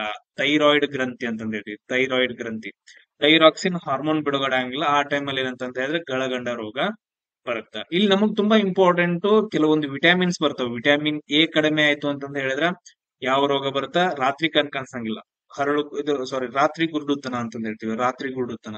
ಆಮೇಲೆ ವಿಟಾಮಿನ್ ಬಿ ಕಡಿಮೆ ಆಯ್ತುಪ್ಪ ಅಂತಂದ್ ಹೇಳಿದ್ರೆ ಬೇರೆ ರೋಗ ಬರುತ್ತೆ ಅಂತಂದ್ ಹೇಳ್ತೀವಿ. ವಿಟಾಮಿನ್ ಸಿ ಕಡಿಮೆ ಆಯ್ತು ಅಂದ್ರೆ ಸ್ಕರ್ವಿ ರೋಗ. ವಿಟಾಮಿನ್ ಡಿ ಕಡಿಮೆ ಆಯ್ತು ಅಂತಂದ್ ಹೇಳಿದ್ರೆ ರಿಕೆಟ್ಸ್ ಅಂತಂದ್ ಹೇಳ್ತೀವಿ, ರಿಕೆಟ್ಸ್ ರೋಗ. ಆಮೇಲೆ ವಿಟಾಮಿನ್ ಇ ಕಡಿಮೆ ಆಯ್ತು ಅಂತಂದ್ ಹೇಳಿದ್ರೆ ಬಂಜತನ ಅಂತಂದ್ ಹೇಳ್ತೀವಿ, ಬಂಜತನ, ಮಕ್ಕಳಾಗಂಗಿಲ್ಲ. ಈ ತರ ಏನಂತಂದ್ ಹೇಳಿದ್ರೆ ಹಲವಾರು ಥಿಂಗ್ಸ್ ಗಳು ಬರ್ತಾವ, ಅವುಗಳ ಬಗ್ಗೆ ನಾವು ಡಿಸ್ಕಷನ್ ಮಾಡ್ತಾ ಹೋಗೋಣ. ಆಮೇಲೆ ಯುರೇನಿಯಂ ಅಂತಂದ್ ಹೇಳಿ ಬರುತ್ತೆ. ಯುರೇನಿಯಂ ಅನ್ನ ಏನ್ ಮಾಡ್ತಾರಪ್ಪ ಅಂತಂದ್ ಹೇಳಿದ್ರೆ ಅಣುಸ್ಥಾವರಗಳಲ್ಲಿ ಒಂದು ಶಕ್ತಿಯನ್ನಾಗಿ ಬಳಸ್ತಾರ ಯುರೇನಿಯಂ. ಅದನ್ನ ಬಳಸ್ಕೊಂಡು ಏನಂತಂದ್ ಹೇಳಿದ್ರೆ ವಿದ್ಯುತ್ ಅನ್ನ ರೆಡಿ ಮಾಡ್ತಾರ. ಅದೊಂದು ನೆನ್ಪಿಟ್ಕೊಡ್ರಿ. ನಮ್ಮ ಕರ್ನಾಟಕದಲ್ಲಿ ಒಂದು ತುಂಬಾ ಇಂಪಾರ್ಟೆಂಟ್ ಅಣುಸ್ಥಾವರ ಎಲ್ಲೈತಪ್ಪ ಅಂತಂದ್ ಹೇಳಿದ್ರೆ ಕೈಗಾ ಒಳಗಡೆ ಐತಿ. ಸೊ ಉತ್ತರ ಕನ್ನಡದ್ದು ಕೈಗಾ ಎಂಬಲ್ಲಿ, ಅಲ್ಲಿ ಸೈಡ್ ಒಂದ್ ನದಿ ಹಾರ್ದೋಗೈತೆ. ಅದ್ ಯಾವ್ದ್ ನದಿಯಪ್ಪ ಅಂತಂದ್ ಹೇಳಿದ್ರೆ ಕಾಳಿ ನದಿ. ಸೊ ಕಾಳಿ ನದಿ ಪಕ್ಕದಲ್ಲಿ ಏನಪ್ಪಾ ಅಂತಂದ್ ಹೇಳಿದ್ರೆ ಕೈಗಾ ಅಣುಸ್ಥಾವರ ಐತೆ. ಕರೆಕ್ಟ್ ಅಲ್ಲ ಎಲ್ರು? ಸೊ ಯಾವ ನದಿ ಅಂತಂದ್ ಹೇಳಿ ಕನ್ಫರ್ಮ್ ಮಾಡಿ. ಆಮೇಲೆ ಟೋಟಲ್ ಆಗಿ ನಮ್ಮ ಭಾರತ ದೇಶದಲ್ಲಿ ಎಷ್ಟು ಅಣುಸ್ಥಾವರಗಳಿದಾವ ಅಂತ ನೋಡ್ರಿ. ಆ ಅಣುಸ್ಥಾವರಗಳು ಕೆಲವೊಂದ್ ಹೇಳ್ರಿ. ನಾವ್ ಹೇಳ್ತೀವಿ ನೋಡಿ, ಯಾವ್ದ್ರಲ್ಲಪ್ಪ ಅಂತಂದ್ ಹೇಳಿದ್ರೆ ತಮಿಳುನಾಡು ಒಳಗಡೆ 2 ಬರ್ತಾವ. ಒಂದು ಕುಡಂಕುಲಂ ಅಂತಂದ್ ಹೇಳಿ ಬರುತ್ತ, ಇನ್ನೊಂದ್ ಯಾವ್ದು ಬರುತ್ತ ನೋಡಿ, ಕುಡಂಕುಲಂ, ಇನ್ನೊಂದ್ ಯಾವ್ದು ಬರುತ್ತ ನೋಡಿ. ಆಮೇಲೆ ರಾಜಸ್ಥಾನದಲ್ಲಿ ರಾವತ್ ಪಟ್ ಅಂತಂದ್ ಹೇಳಿ ಒಂದ್ ಯಾವ್ದು ಬರುತ್ತ. ಗುಜರಾತ್ ಅಲ್ಲಿ ಕಕ್ರಾಪಾರ್ ಅಂತಂದ್ ಹೇಳಿ ಬರುತ್ತ. ಆಮೇಲೆ ನೆಕ್ಸ್ಟ್ ಉತ್ತರ ಪ್ರದೇಶದಲ್ಲಿ ನರೋರಾ ಅಂತಂದ್ ಹೇಳಿ ಬರುತ್ತ, ನರೋರಾ ಅಣುಸ್ಥಾವರ. ಸೊ ಎಲ್ಲಾ ಅಣುಸ್ಥಾವರಗಳು ಒಂದು ಲಿಸ್ಟ್ ಅನ್ನ ನನಗೇನಂದ್ರೆ ಮೆಸೇಜ್ ಹಾಕ್ಲಿ. ಆಮೇಲೆ ನೆಕ್ಸ್ಟ್ 1931ರಲ್ಲಿ ಏನಪ್ಪಾ ಅಂತಂದ್ ಹೇಳಿದ್ರೆ 1ನೇ ದುಂಡು ಮೇಜಿನ ಸಮ್ಮೇಳನ ನಡೆಯಿತು. ಆಮೇಲೆ 1931ರಲ್ಲಿ ಎರಡನೇ ದುಂಡು ಮೇಜಿನ ಸಮ್ಮೇಳನ ನಡೆಯುತ್ತೆ, ಅದು ಎಲ್ಲಿ ನಡೀತೈತಿ ಅಂತ ಕ್ವಶನ್ ಕೇಳಿದಾರ. ಸೊ ಎಲ್ಲಿ ನಡೀತೈತಿ ನೋಡ್ರಿ 1931. ಸೊ ಯಾರಿಗಾದ್ರೂ ಗೊತ್ತಿತ್ತು ಅಂತಂದ್ ಹೇಳಿದ್ರೆ ಮೆಸೇಜ್ ಹಾಕ. ಸೊ ಎಲ್ಲಿ ನಡೀತಪ್ಪ ಅಂತಂದ್ ಹೇಳಿದ್ರೆ ಇದು ಕೂಡ ಲಂಡನ್ ಅಲ್ಲೇ. ನಮ್ಮ ಭಾರತ ದೇಶದಲ್ಲಿ ಯಾವುದೇ ದುಂಡು ಮೇಜಿನ ಸಮ್ಮೇಳನಗಳು ನಡೆಯಂಗಿಲ್ಲ. ಎಲ್ಲಾನು ಏನಂತಂದ್ ಹೇಳಿದ್ರೆ ಲಂಡನ್ ಒಳಗಡೆ ದುಂಡು ಮೇಜಿನ ಸಮ್ಮೇಳನಗಳು ನಡೀತಾವ. ಆಮೇಲೆ ನೋಡ್ರಿ ಇಲ್ಲಿ ಕಲ್ಕತ್ತಾ ಅಂತ ಕೊಟ್ಟಿದ್ರೆ, ಕಲ್ಕತ್ತಾ ಬಹಳ ಅಂದ್ರೆ ಬಹಳ ಇಂಪಾರ್ಟೆಂಟ್. ಕಲ್ಕತ್ತಾ ಏನಪ್ಪಾ ಅಂತಂದ್ ಹೇಳಿದ್ರೆ ಇದು ಸಮುದ್ರ ದಂಡೆಯಾಗಿಲ್ಲ. ಸಮುದ್ರ ಏನಪ್ಪಾ ಅಂತಂದ್ ಹೇಳಿದ್ರೆ ಇಲ್ಲಿ ಐತೆ ಅಂತಂದ್ ಹೇಳಿದ್ರೆ ಇದು ಒಳಗಡೆ ಏನಪ್ಪಾ ಅಂತಂದ್ ಹೇಳಿದ್ರೆ ಕೋಲ್ಕತ್ತಾ ಐತೆ. ಇದು ಕೋಲ್ಕತ್ತಾ ಬಂದರು. ಸರ್ ಬಂದರು ಹೆಂಗಾಗೈತ್ರಿ? ಸೊ ಇಲ್ಲಿ ಏನಪ್ಪಾ ಅಂತಂದ್ ಹೇಳಿದ್ರೆ ಒಂದು ದೊಡ್ಡ ನದಿ ಹರಿದು ಹೋಗೈತ. ಆ ನದಿ ಯಾವ್ದಪ್ಪಾ ಅಂತಂದ್ ಹೇಳಿದ್ರೆ ಹೂಗ್ಲಿ ನದಿ ಅಂತಂದ್ ಹೇಳ್ತೀವಿ. ಸೊ ಹೂಗ್ಲಿ ನದಿ ಏನಂತಂದ್ ಹೇಳಿದ್ರೆ ಅದನ್ನು ಬಂದರದ ನಗರವನ್ನಾಗಿ ಮಾಡ್ಕೊಂಡದಾರ ಕೋಲ್ಕತ್ತಾ ಅಂತಂದ್ ಹೇಳಿ. ಕೋಲ್ಕತ್ತಾ ಸಿಟಿ ಯಾವ ನದಿಯ ದಡದಲ್ಲಿ ಐತೆ ಅಂತಂದ್ ಹೇಳಿದ್ರೆ ಹೂಗ್ಲಿ ನದಿಯ ದಡದಲ್ಲಿ ಐತೆ. ಈ ಪಾಯಿಂಟ್ ಅನ್ನ ನೋಡ್ಕೋಬೇಕು. ಆಮೇಲೆ ಲಂಡನ್ ಯಾವ ನದಿಯ ದಡದಲ್ಲಿ ಐತಪ್ಪ ಅಂತಂತ ಹೇಳಿದ್ರೆ ಥೇಮ್ಸ್ ನದಿ ಅಂತಂದ್ ಹೇಳಿ. ಥೇಮ್ಸ್ ನದಿ ದಡದಲ್ಲಿ ಲಂಡನ್ ಐತೆ. ಆಮೇಲೆ ನೆಕ್ಸ್ಟ್ ನೋಡ್ರಿ ಭಾರತದ ರಾಷ್ಟ್ರಪತಿಗಳ ಅಧಿಕಾರ ಅವಧಿ ಎಲ್ಲಿವರೆಗೂ ಇರುತ್ತೆ ಅಂತಂದ್ ಹೇಳಿ. ಬಹಳ ಅಂದ್ರೆ ಬಹಳ ಇಂಪಾರ್ಟೆಂಟ್. ಸೊ ಸಿಂಪಲ್ ಆಗೈತೆ 5 ವರ್ಷಗಳು. ಸೊ 5 ವರ್ಷಗಳವರೆಗೂ ಏನಂತಂದ್ ಹೇಳಿದ್ರೆ ಭಾರತದ ರಾಷ್ಟ್ರಪತಿಗಳ ಅಧಿಕಾರ ಇರುತ್ತೆ. ಇಲ್ಲಿ ತುಂಬಾ ಇಂಪಾರ್ಟೆಂಟ್ ಆರ್ಟಿಕಲ್ 52 ಪ್ರಕಾರ ನಮ್ಮ ಭಾರತ ದೇಶಕ್ಕೊಬ್ಬ ಏನಂತಂದ್ ಹೇಳಿದ್ರೆ ರಾಷ್ಟ್ರಪತಿ ಬೇಕು ಅಂತಂದ್ ಹೇಳ್ತಾರ. ನಮ್ಮ ಭಾರತ ದೇಶಕ್ಕೆ ಏನಂತಂದ್ ಹೇಳಿದ್ರೆ ರಾಷ್ಟ್ರಪತಿ ಬೇಕು ಅಂತಂದ್ ಹೇಳ್ತಾರ. ಆಮೇಲೆ ಅವ್ರಿಗೆ ಹಲವಾರು ಏನಂತಂದ್ ಹೇಳಿದ್ರೆ ಆ ಬೇರೆ ಬೇರೆ ವರ್ಕ್ ಗಳಿರ್ತಾವ, ಕೆಲಸಗಳಿರ್ತಾವ, ಕಾರ್ಯಗಳು ಅಂತಂದ್ ಹೇಳ್ತೀವಿ. ಅವ್ರಿಗೆ ಹಲವಾರು ಜನಗಳನ್ನ ನೇಮಕ ಮಾಡ್ತಾರೆ. ಯಾರನ್ನ ಅಟಾರ್ನಿ ಜನರಲ್ ನೇಮಕ ಮಾಡ್ತಾರ, ಗವರ್ನರ್ ಗಳನ್ನ ನೇಮಕ ಮಾಡ್ತಾರ, ಜಡ್ಜಸ್ ಗಳನ್ನ ನೇಮಕ ಮಾಡ್ತಾರ, ಚೀಫ್ ಇಲೆಕ್ಷನ್ ಕಮಿಷನರ್ಸ್ ಗಳನ್ನ ನೇಮಕ ಮಾಡ್ತಾರ. ಮೇನ್ ಇಂಪಾರ್ಟೆಂಟ್ ಕೆಲಸಗಳು ಬರ್ತಾವಲ್ಲ, RBI ಗವರ್ನರ್ ಗಳನ್ನ ನೇಮಕ ಎಲ್ಲಾನು ಏನಂತಂದ್ ಹೇಳಿದ್ರೆ ರಾಷ್ಟ್ರಪತಿ ಅವರೇ ಮಾಡ್ತಾರ. ಇದ್ರ ರಾಷ್ಟ್ರಪತಿ ಮೇಲೆ ಏನಪ್ಪಾ ಅಂತಂದ್ ಹೇಳಿದ್ರೆ ನಾನು ಆಲ್ರೆಡಿ ವಿಡಿಯೋ ಮಾಡಿದೀನಿ. ಸೊ ಆಲ್ರೆಡಿ ಏನಂತಂದ್ ಹೇಳಿದ್ರೆ ವಿಡಿಯೋ ಮಾಡಿದೀನಿ. ಅದರ ಲಿಂಕ್ ಅನ್ನ ಡಿಸ್ಕ್ರಿಪ್ಷನ್ ಬಾಕ್ಸ್ ಅಲ್ಲಿ ಕೆಳಗಡೆ ಡೀಟೇಲ್ಸ್ ಅಂತ ಬರುತ್ತೆ ನೋಡ್ರಿ, ಅದ್ರ ಮೇಲೆ ಕ್ಲಿಕ್ ಮಾಡ್ರಿ ಅಂತಂದ್ ಹೇಳಿದ್ರೆ ಅಲ್ಲಿ ಲಿಂಕ್ ಗಳು ಬರ್ತಾವ. ಆ ಲಿಂಕ್ ಮೇಲೆ ಅಂತಂದ್ರೆ ಕ್ಲಿಕ್ ಮಾಡ್ರಿ, ವಿಡಿಯೋ ನೋಡಿ. ಅದು SSC ದೇ ಆಗಿರ್ಬೋದು ವಿಡಿಯೋ, ಬಟ್ ಅದ್ರ ರಾಷ್ಟ್ರಪತಿ ಬಗ್ಗೆ ಫುಲ್ ಡೀಟೇಲ್ ಆಗೈತಿ. ಎಲ್ಲಾನು ಏನಂತಂದ್ ಹೇಳಿದ್ರೆ ಒಂದ್ ನೋಟ್ಸ್ ಅನ್ನ ಮಾಡ್ಕೊಡ್ರಿ. ಆಮೇಲೆ ನೆಕ್ಸ್ಟ್ ಇನ್ನೊಂದ್ ಕೇಳ್ಬೋದು, ಸರ್ ರಾಜ್ಯಸಭೆ ಅಧಿಕಾರಾವಧಿ ಎಷ್ಟಿರುತ್ತೆ? 6 ವರ್ಷ ಇರುತ್ತೆ. ಲೋಕಸಭೆದ ಎಷ್ಟಿರುತ್ತೆ? 5 ವರ್ಷ ಇರ್ತದೆ. ಇವೆರಡು ಪಾಯಿಂಟ್ಸ್ ಗಳನ್ನ ನೆನ್ಪಿಡಿ. ಆಮೇಲೆ ನೆಕ್ಸ್ಟ್ ಕ್ವಶನ್ ಓದ್ರಿ. ಸೊ ನೆಕ್ಸ್ಟ್ ಕ್ವಶನ್, ಈ ಕೆಳಗಿನವುಗಳಲ್ಲಿ ಭಾರತದ ಯಾವ ರಾಜ್ಯವು ಮಾವಿನ ಮಳೆಯನ್ನ ಅನುಭವಿಸುತ್ತದೆ ಅಂತಂದ್ ಹೇಳಿ. ಮಾವಿನ ಹೊಯ್ಲು ಅಂತಂದ್ ಹೇಳ್ತೀವಿ. ಮಾವಿನ ಹೊಯ್ಲು ಅಂತಂದ್ ಹೇಳ್ಬಿಟ್ಟು ಆ ಬರುತ್ತೆ. ಯಾಕ ಏನಕ್ಕೆ ಕರಿತೀವಿ ಅಂತಂದ್ ಹೇಳಿ. ಸೊ ಅದೇ ಟೈಮ್ ಅಲ್ಲಿ ಏನಪ್ಪಾ ಅಂತಂದ್ ಹೇಳಿದ್ರೆ ಮಾವು ಕೂಡ ಏನಂತಂದ್ ಹೇಳಿದ್ರೆ ಚಿಗುರ್ತಾ ಇರುತ್ತೆ. ಆ ಟೈಮ್ ಅಲ್ಲಿ ಏನಂತಂದ್ ಹೇಳಿದ್ರೆ ಮಳೆ ಬರ್ತಾ ಇರುತ್ತೆ. ಅಂದ್ರೆ ಇದೇ ಟೈಮ್ ಅಲ್ಲಿ ನೀವು ಮಾವಿನ ಗಿಡಗಳನ್ನೆಲ್ಲ ನೋಡ್ರಿ, ಎಲ್ಲಾ ಚಿಗುರು ಹೊಡಿತಿರ್ತಾವ. ಸೊ ಅದಕ್ಕೋಸ್ಕರ ಮಾವಿನ ಹೊಯ್ಲು ಅಥವಾ ಮಾವಿನ ಮಳೆ ಅಂತ ಕರೀತಾರೆ. ಯಾವ ರಾಜ್ಯದಲ್ಲಿ ಅಂತಂದ್ ಹೇಳಿದ್ರೆ ಕೇರಳದಲ್ಲಿ. ಕೇರಳದಲ್ಲಿ ಮುಂಗಾರುವನ್ನ ಜೂನ್ ಅಲ್ಲಿ ಬರುತ್ತೆ ಇವಾಗ. ಸೊ ಅದ್ ಮುಂಗಾರು ಮಳೆಯನ್ನ ಏನಂತ ಕರೀತಾರೆ ಅಂತಂದ್ ಹೇಳಿದ್ರೆ ಮಾವಿನ ಹೊಯ್ಲು ಅಂತಂದ್ ಹೇಳಿ ಕರೀತಾರೆ. ಯಾವ ರಾಜ್ಯದಲ್ಲಿ? ಕೇರಳದಲ್ಲಿ. ಕೇರಳದಲ್ಲಿ ನೆಕ್ಸ್ಟ್ ನೆನ್ಪಿಟ್ಕೋಬೇಕಿರೋ 2 ಪಾಯಿಂಟ್ಸ್ ಗಳೇನಪ್ಪಾ ಅಂತಂದ್ ಹೇಳಿದ್ರೆ ಅದ್ರ ಡ್ಯಾನ್ಸ್ ಗಳು. ಒಂದ್ ಯಾವ್ದು ಕಥಕ್ಕಳಿ, ಇನ್ನೊಂದ್ ಯಾವ್ದಪ್ಪ ಅಂತಂದ್ ಹೇಳಿದ್ರೆ ಮೋಹಿನಿ ಅಟ್ಟಂ ಅಂತಂದ್ ಹೇಳ್ತೀವಿ. ಆಮೇಲೆ ಒಡಿಸ್ಸಾದು ಒಡಿಸ್ಸಿ ಡ್ಯಾನ್ಸ್ ಅಂತಂದ್ ಹೇಳ್ತೀವಿ. ಸೊ ಇಷ್ಟು ಪಾಯಿಂಟ್ಸ್ ಗಳನ್ನ ನೆನ್ಪಿಟ್ಕೊಡ್ರಿ. ಆಮೇಲೆ ರಾಜಸ್ಥಾನ್ ಅಂತಂದ್ ಬಂದಾಗ ಸೊ ಇಲ್ಲಿ ಒಂದು ಮರುಭೂಮಿ ಬರುತ್ತಾ, ಆ ಮರುಭೂಮಿಯನ್ನ ನಾವೇನಂತ ಕರಿತೀವಿ ಅಂದ್ರೆ ಥಾರ್ ಮರುಭೂಮಿ ಅಂತ ಕರಿತೀವಿ. ಸೊ ಭಾರತದ ಏಕೈಕ ಮರುಭೂಮಿ ಥಾರ್ ಮರುಭೂಮಿ. 2 ಮರುಭೂಮಿ ಅದಾವ, ಒಂದು ಕಚ್ ಮರುಭೂಮಿ ಅಂತ ಹೇಳ್ತೀವಿ, ಕಚ್. ಬಟ್ ಅದ್ರಲ್ಲಿ ಏನಿರುತ್ತೆ, ಬರೀ ಉಪ್ಪು ಐತೆ. ಇಲ್ಲಿ ಏನಂತಂತ ಹೇಳಿದ್ರೆ ಪ್ರಾಪರ್ ಆಗಿ ಮರಳು ಐತೆ. ಥಾರ್ ಮರುಭೂಮಿ ಅಲ್ಲಿ ಲೋಕಲ್ ಆಗಿ ಥಾರ್ ಮರುಭೂಮಿಯನ್ನ ಏನಂತ ಕರೀತಾರೆ ಅಂದ್ರೆ ಮರುಸ್ಥಲಿ ಅಂತ ಕರೀತಾರೆ. ಲೋಕಲ್ ಅಲ್ಲಿ ಜನರು ಏನಂತ ಕರೀತಾರೆ ಅಂದ್ರೆ ಥಾರ್ ಮರುಭೂಮಿಯನ್ನ ಮರುಸ್ಥಲಿ ಅಂತಾನು ಕರೀತಾರ. ಇಷ್ಟು ಪಾಯಿಂಟ್ಸ್ ಗಳನ್ನ ನೆನ್ಪಿಟ್ಕೊಳ್ರಿ. ಆಮೇಲೆ ನೆಕ್ಸ್ಟ್ ನೋಡ್ರಿ, ಪೀಠಿಕೆಯನ್ನ ಸಂವಿಧಾನದ ಸಾರ ಅಂತಂದ ಹೇಳ್ಬಿಟ್ಟು ಯಾರು ಕರೀತಾರೆ? ಎಸೆನ್ಸ್ ಅಂತಂದ ಹೇಳ್ತೀವಿ. ಸಂವಿಧಾನಕ್ಕೇನಪ್ಪಾ ಅಂತಂದ ಹೇಳಿದ್ರೆ ಪ್ರಿಯಾಂಬಲ್ ಅಥವಾ ಪೀಠಿಕೆ ಕಂಪಲ್ಸರಿ ಬೇಕೇ ಬೇಕು. ಅದೇ ಮೇನ್ ಏನಪ್ಪಾ ಅಂತಂದ ಹೇಳಿದ್ರೆ ತಿಂಗು ಎಸೆನ್ಸ್ ಅಂತಂದ ಹೇಳ್ತೀವಿ, ಸಾರ ಅಂತಂದ ಹೇಳ್ತೀವಿ. ಅದು ಯಾರು ಹೇಳಿದ್ರು ಅಂತ ಕ್ವಶನ್ ಕೇಳಿದಾರ. ಸೊ ಇಲ್ಲಿ ನೋಡ್ರಿ ಯಾರು ಹೇಳ್ತಾರಪ್ಪ ಅಂತಂದ ಹೇಳಿದ್ರೆ ಸರ್ ಅರ್ನೆಸ್ಟ್ ಬಾರ್ಕರ್ ಅಂತಂದ ಹೇಳ್ಬಿಟ್ಟು. ಸರ್ ಅರ್ನೆಸ್ಟ್ ಬಾರ್ಕರ್ ಇದ್ದವ್ರು ಏನಂತ ಹೇಳ್ತಾರಂದ್ರೆ ಪ್ರಿಯಾಂಬಲ್ ಕಾನ್ಸ್ಟಿಟ್ಯೂಷನ್ ಗೆ ತುಂಬಾ ಇಂಪಾರ್ಟೆಂಟ್ ಅಂತಂದ ಹೇಳ್ತಾರೆ, ತುಂಬಾ ಎಸೆನ್ಸ್ ಅಂತಂದ ಹೇಳ್ತಾರೆ. ಕ್ಲಿಯರ್ ಎಲ್ರಿಗೂ? ಆಮೇಲೆ ನೆಕ್ಸ್ಟ್ ನೋಡ್ರಿ, BR ಅಂಬೇಡ್ಕರ್, ಜವಾಹರ್ಲಾಲ್ ನೆಹರು ಬಗ್ಗೆ ನಾವು ಆಲ್ರೆಡಿ ಡಿಸ್ಕಷನ್ ಮಾಡಿದೀವಿ. ಮತ್ತೇನಂತಂದ್ರೆ ರಿಪೀಟ್ ಮಾಡೋದ್ ಬೇಡ. ಕೆಳಗಡೆ ನೋಡ್ರಿ, ಸೊ ಈ ಕೆಳಗಿನವುಗಳಲ್ಲಿ ಯಾವುದು ಖಾಸಗಿ ಒಡೆತನದ ಕಂಪನಿ ಆಗೈತಿ? ಯಾವುದು? ಸ್ಟೀಲ್ ಅಥಾರಿಟಿ ಆಫ್ ಇಂಡಿಯಾನ ಅಥವಾ Indian oil corporation limited IOCL ಕಂಪನಿನ ಅಥವಾ ಕೋಲ್ ಇಂಡಿಯಾ ಲಿಮಿಟೆಡ್ ಅಥವಾ ಟಾಟಾ ಸ್ಟೀಲ್ ಲಿಮಿಟೆಡ್. ಸೊ ಇದರಲ್ಲಿ ಯಾವ್ದೇನಪ್ಪ ಅಂತಂದ ಹೇಳಿದ್ರೆ ಖಾಸಗಿ ಒಡೆತನದ ಕಂಪನಿ ಆಗೈತಿ. ಸೊ ಇವೆಲ್ಲ ಏನಪ್ಪಾ ಅಂತಂದ್ರೆ ಸ್ಟೀಲ್ ಅಥಾರಿಟಿ ಆಫ್ ಇಂಡಿಯಾ ಏನಂತಂದ ಹೇಳಿದ್ರೆ ಗೌರ್ಮೆಂಟ್ ನಡೆಸ್ಕೊಡುತ್ತಾ. ಆಮೇಲೆ ಇಂಡಿಯನ್ IOCL ಕೂಡ ಏನಂತಂದ ಹೇಳಿದ್ರೆ ಗೌರ್ಮೆಂಟ್. ಕೋಲ್ ಇಂಡಿಯಾ ಕಂಪನಿನೂ ಏನಪ್ಪಾ ಅಂತಂದ ಹೇಳಿದ್ರೆ ಗೌರ್ಮೆಂಟ್ ಆಗತ್ತ. Only Tata steel limited, Ratan Tata ಅವ್ರು ಹೇಳ್ತೀವಲ್ಲ, ಸೊ ಅವ್ರದ್ದು ಏನಪ್ಪಾ ಅಂತಂದ ಹೇಳಿದ್ರೆ ಈ company Tata steel limited. Clear ಎಲ್ರಿಗೂ?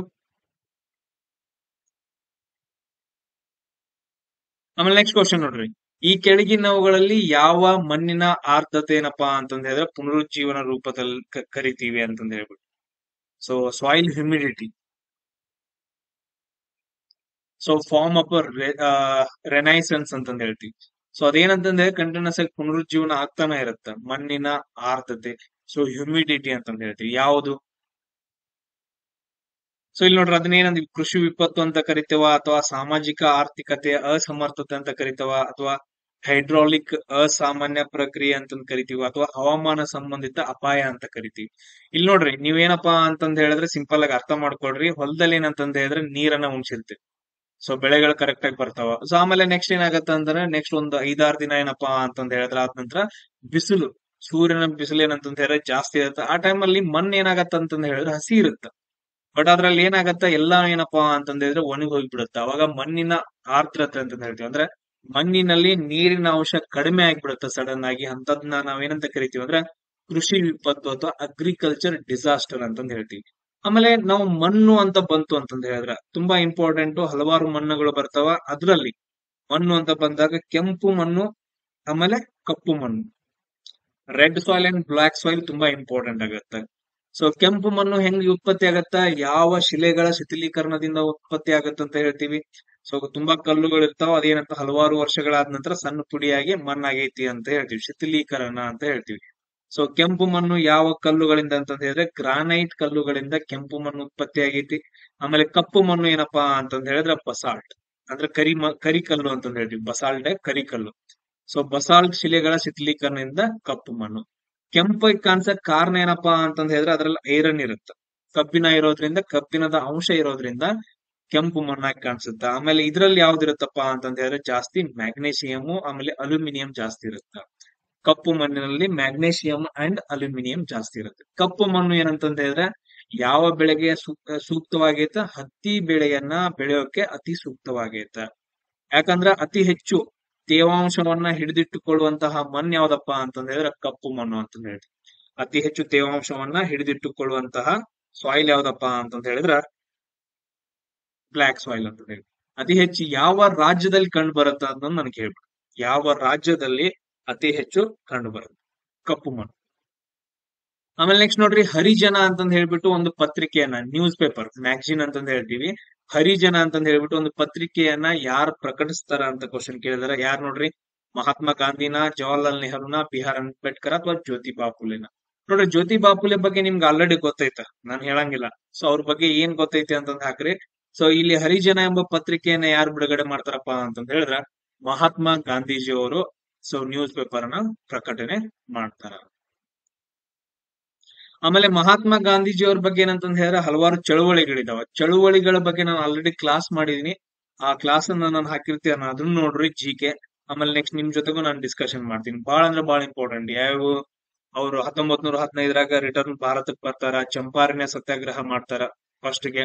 ಆಮೇಲೆ ಅಹಮದಾಬಾದ್ ಮಿಲ್ ಸತ್ಯಾಗ್ರಹ ಮಾಡ್ತಾರ. ಅಸಹಕಾರ ಚಳುವಳಿಯನ್ನ ಮಾಡ್ತಾರ.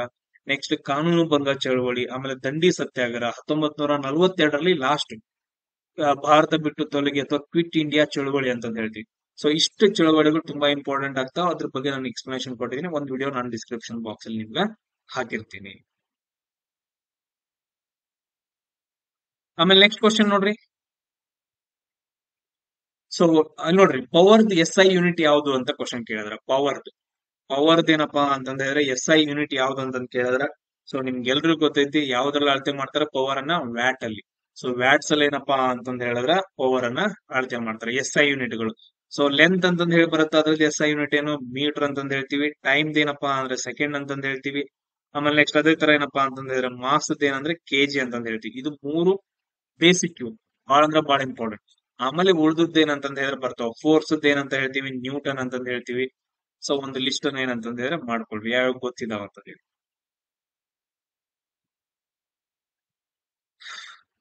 ಆಮೇಲೆ ನೆಕ್ಸ್ಟ್ ನೋಡ್ರಿ ಕ್ವಶನ್. ಸೊ ಭಾರತದ ಸಂವಿಧಾನದ ಒಳಗಡೆ ಸ್ವಾತಂತ್ರ್ಯದ ಹಕ್ಕನ್ನ ನೀಡಿರುವಂತಹ ವಿಧಿಗಳು ಯಾವ್ಯಾವ ಅಂತ ಕ್ವಶನ್ ಕೇಳಿದ. ಸ್ವಾತಂತ್ರ್ಯದ ಫ್ರೀಡಮ್ ರೈಟ್ ಟು ಫ್ರೀಡಮ್ ಅಂತಂದ್ ಹೇಳ್ತೀವಿ. ರೈಟ್ ಟು ಫ್ರೀಡಮ್ ಅಂತಂದ್ ಹೇಳ್ತೀವಿ. ಯಾವ ಹಕ್ಕುಗಳು ಏನಂತಂದ್ ಹೇಳಿದ್ರೆ ಯಾವ ವಿಧಿಗಳು ಆ ಸ್ವಾತಂತ್ರ್ಯದ ಹಕ್ಕನ್ನ ನೀಡಿದವ ಅಂತಂದ್ ಹೇಳಿ ಕ್ವಶನ್ ಕೇಳಿದ್ರೆ ಯಾವ್ದು 19ರಿಂದ 22 ಸ್ವಾತಂತ್ರ್ಯದ ಹಕ್ಕುಗಳು ಅಂತಂದ್ ಹೇಳ್ತೀವಿ. ಮಾತನಾಡುವ ಹಕ್ಕು, ಆಮೇಲೆ ಜೀವಿಸುವ ಹಕ್ಕು ಅಂತಂದ್ ಹೇಳ್ತೀವಿ. 19ನೇ ಅಂತ ಹೇಳ್ತೀವಿ ಅಂದ್ರೆ ಮಾತನಾಡುವ ಹಕ್ಕು ಎಲ್ಲ ಬರ್ತದೆ. ಸೊ ಆರ್ಟಿಕಲ್ 19 ಬಗ್ಗೆ ನಾನು ಒಂದು ಕ್ಲಾಸ್ ಮಾಡಿದೀನಿ, ಅದನ್ನು ಕೂಡ ನಾನು ಹೇಳ್ತೀನಿ. ಕ್ಲಿಯರ್ ಎಲ್ರಿಗೂ? ಆಮೇಲೆ ಆರ್ಟಿಕಲ್ 14ರಿಂದ 18 ಏನಂತ ಕರಿತೀವಿ, ಆಮೇಲೆ 23, 24 ಏನಂತ ಕರಿತೀವಿ, 29ರಿಂದ 30 ಏನಂತ ಕರಿತೀವಿ. ಅವುಗಳನ್ನ ಒಂದ್ ಏನಂತಂದ್ರೆ ನನಗೆ ಮೆಸೇಜ್ ಹಾಕ್ರಿ, ಎಲ್ರಿಗೂ ಡೈರೆಕ್ಟ್ ಆಗಿ ಗೊತ್ತಿರ್ತಾವ. ಆಮೇಲೆ ನೆಕ್ಸ್ಟ್ ನೋಡ್ರಿ, ಸಿಂಧೂ ನಾಗರಿಕತೆಯ ಪ್ರಕಾರ ತುಂಬಾ ಪ್ರಮುಖವಾದಂತಹ ಒಂದು ತಾಣ ಯಾವ್ದಂತಂದ್ರೆ ಹರಪ್ಪ ನಗರ. ಈ ಹರಪ್ಪ ನಗರ ಏನಪ್ಪಾ ಅಂತಂದ ಹೇಳಿದ್ರೆ ಯಾವ ನದಿಯ ದಡದಲ್ಲಿ ಐತೆ ಅಂತ ಕ್ವಶನ್ ಕೇಳಿದರೆ, ಯಾವ ನದಿ ದಡದಲ್ಲಿ? ರಾವಿ ನದಿಯ ದಡದಲ್ಲಿ ಐತೆ.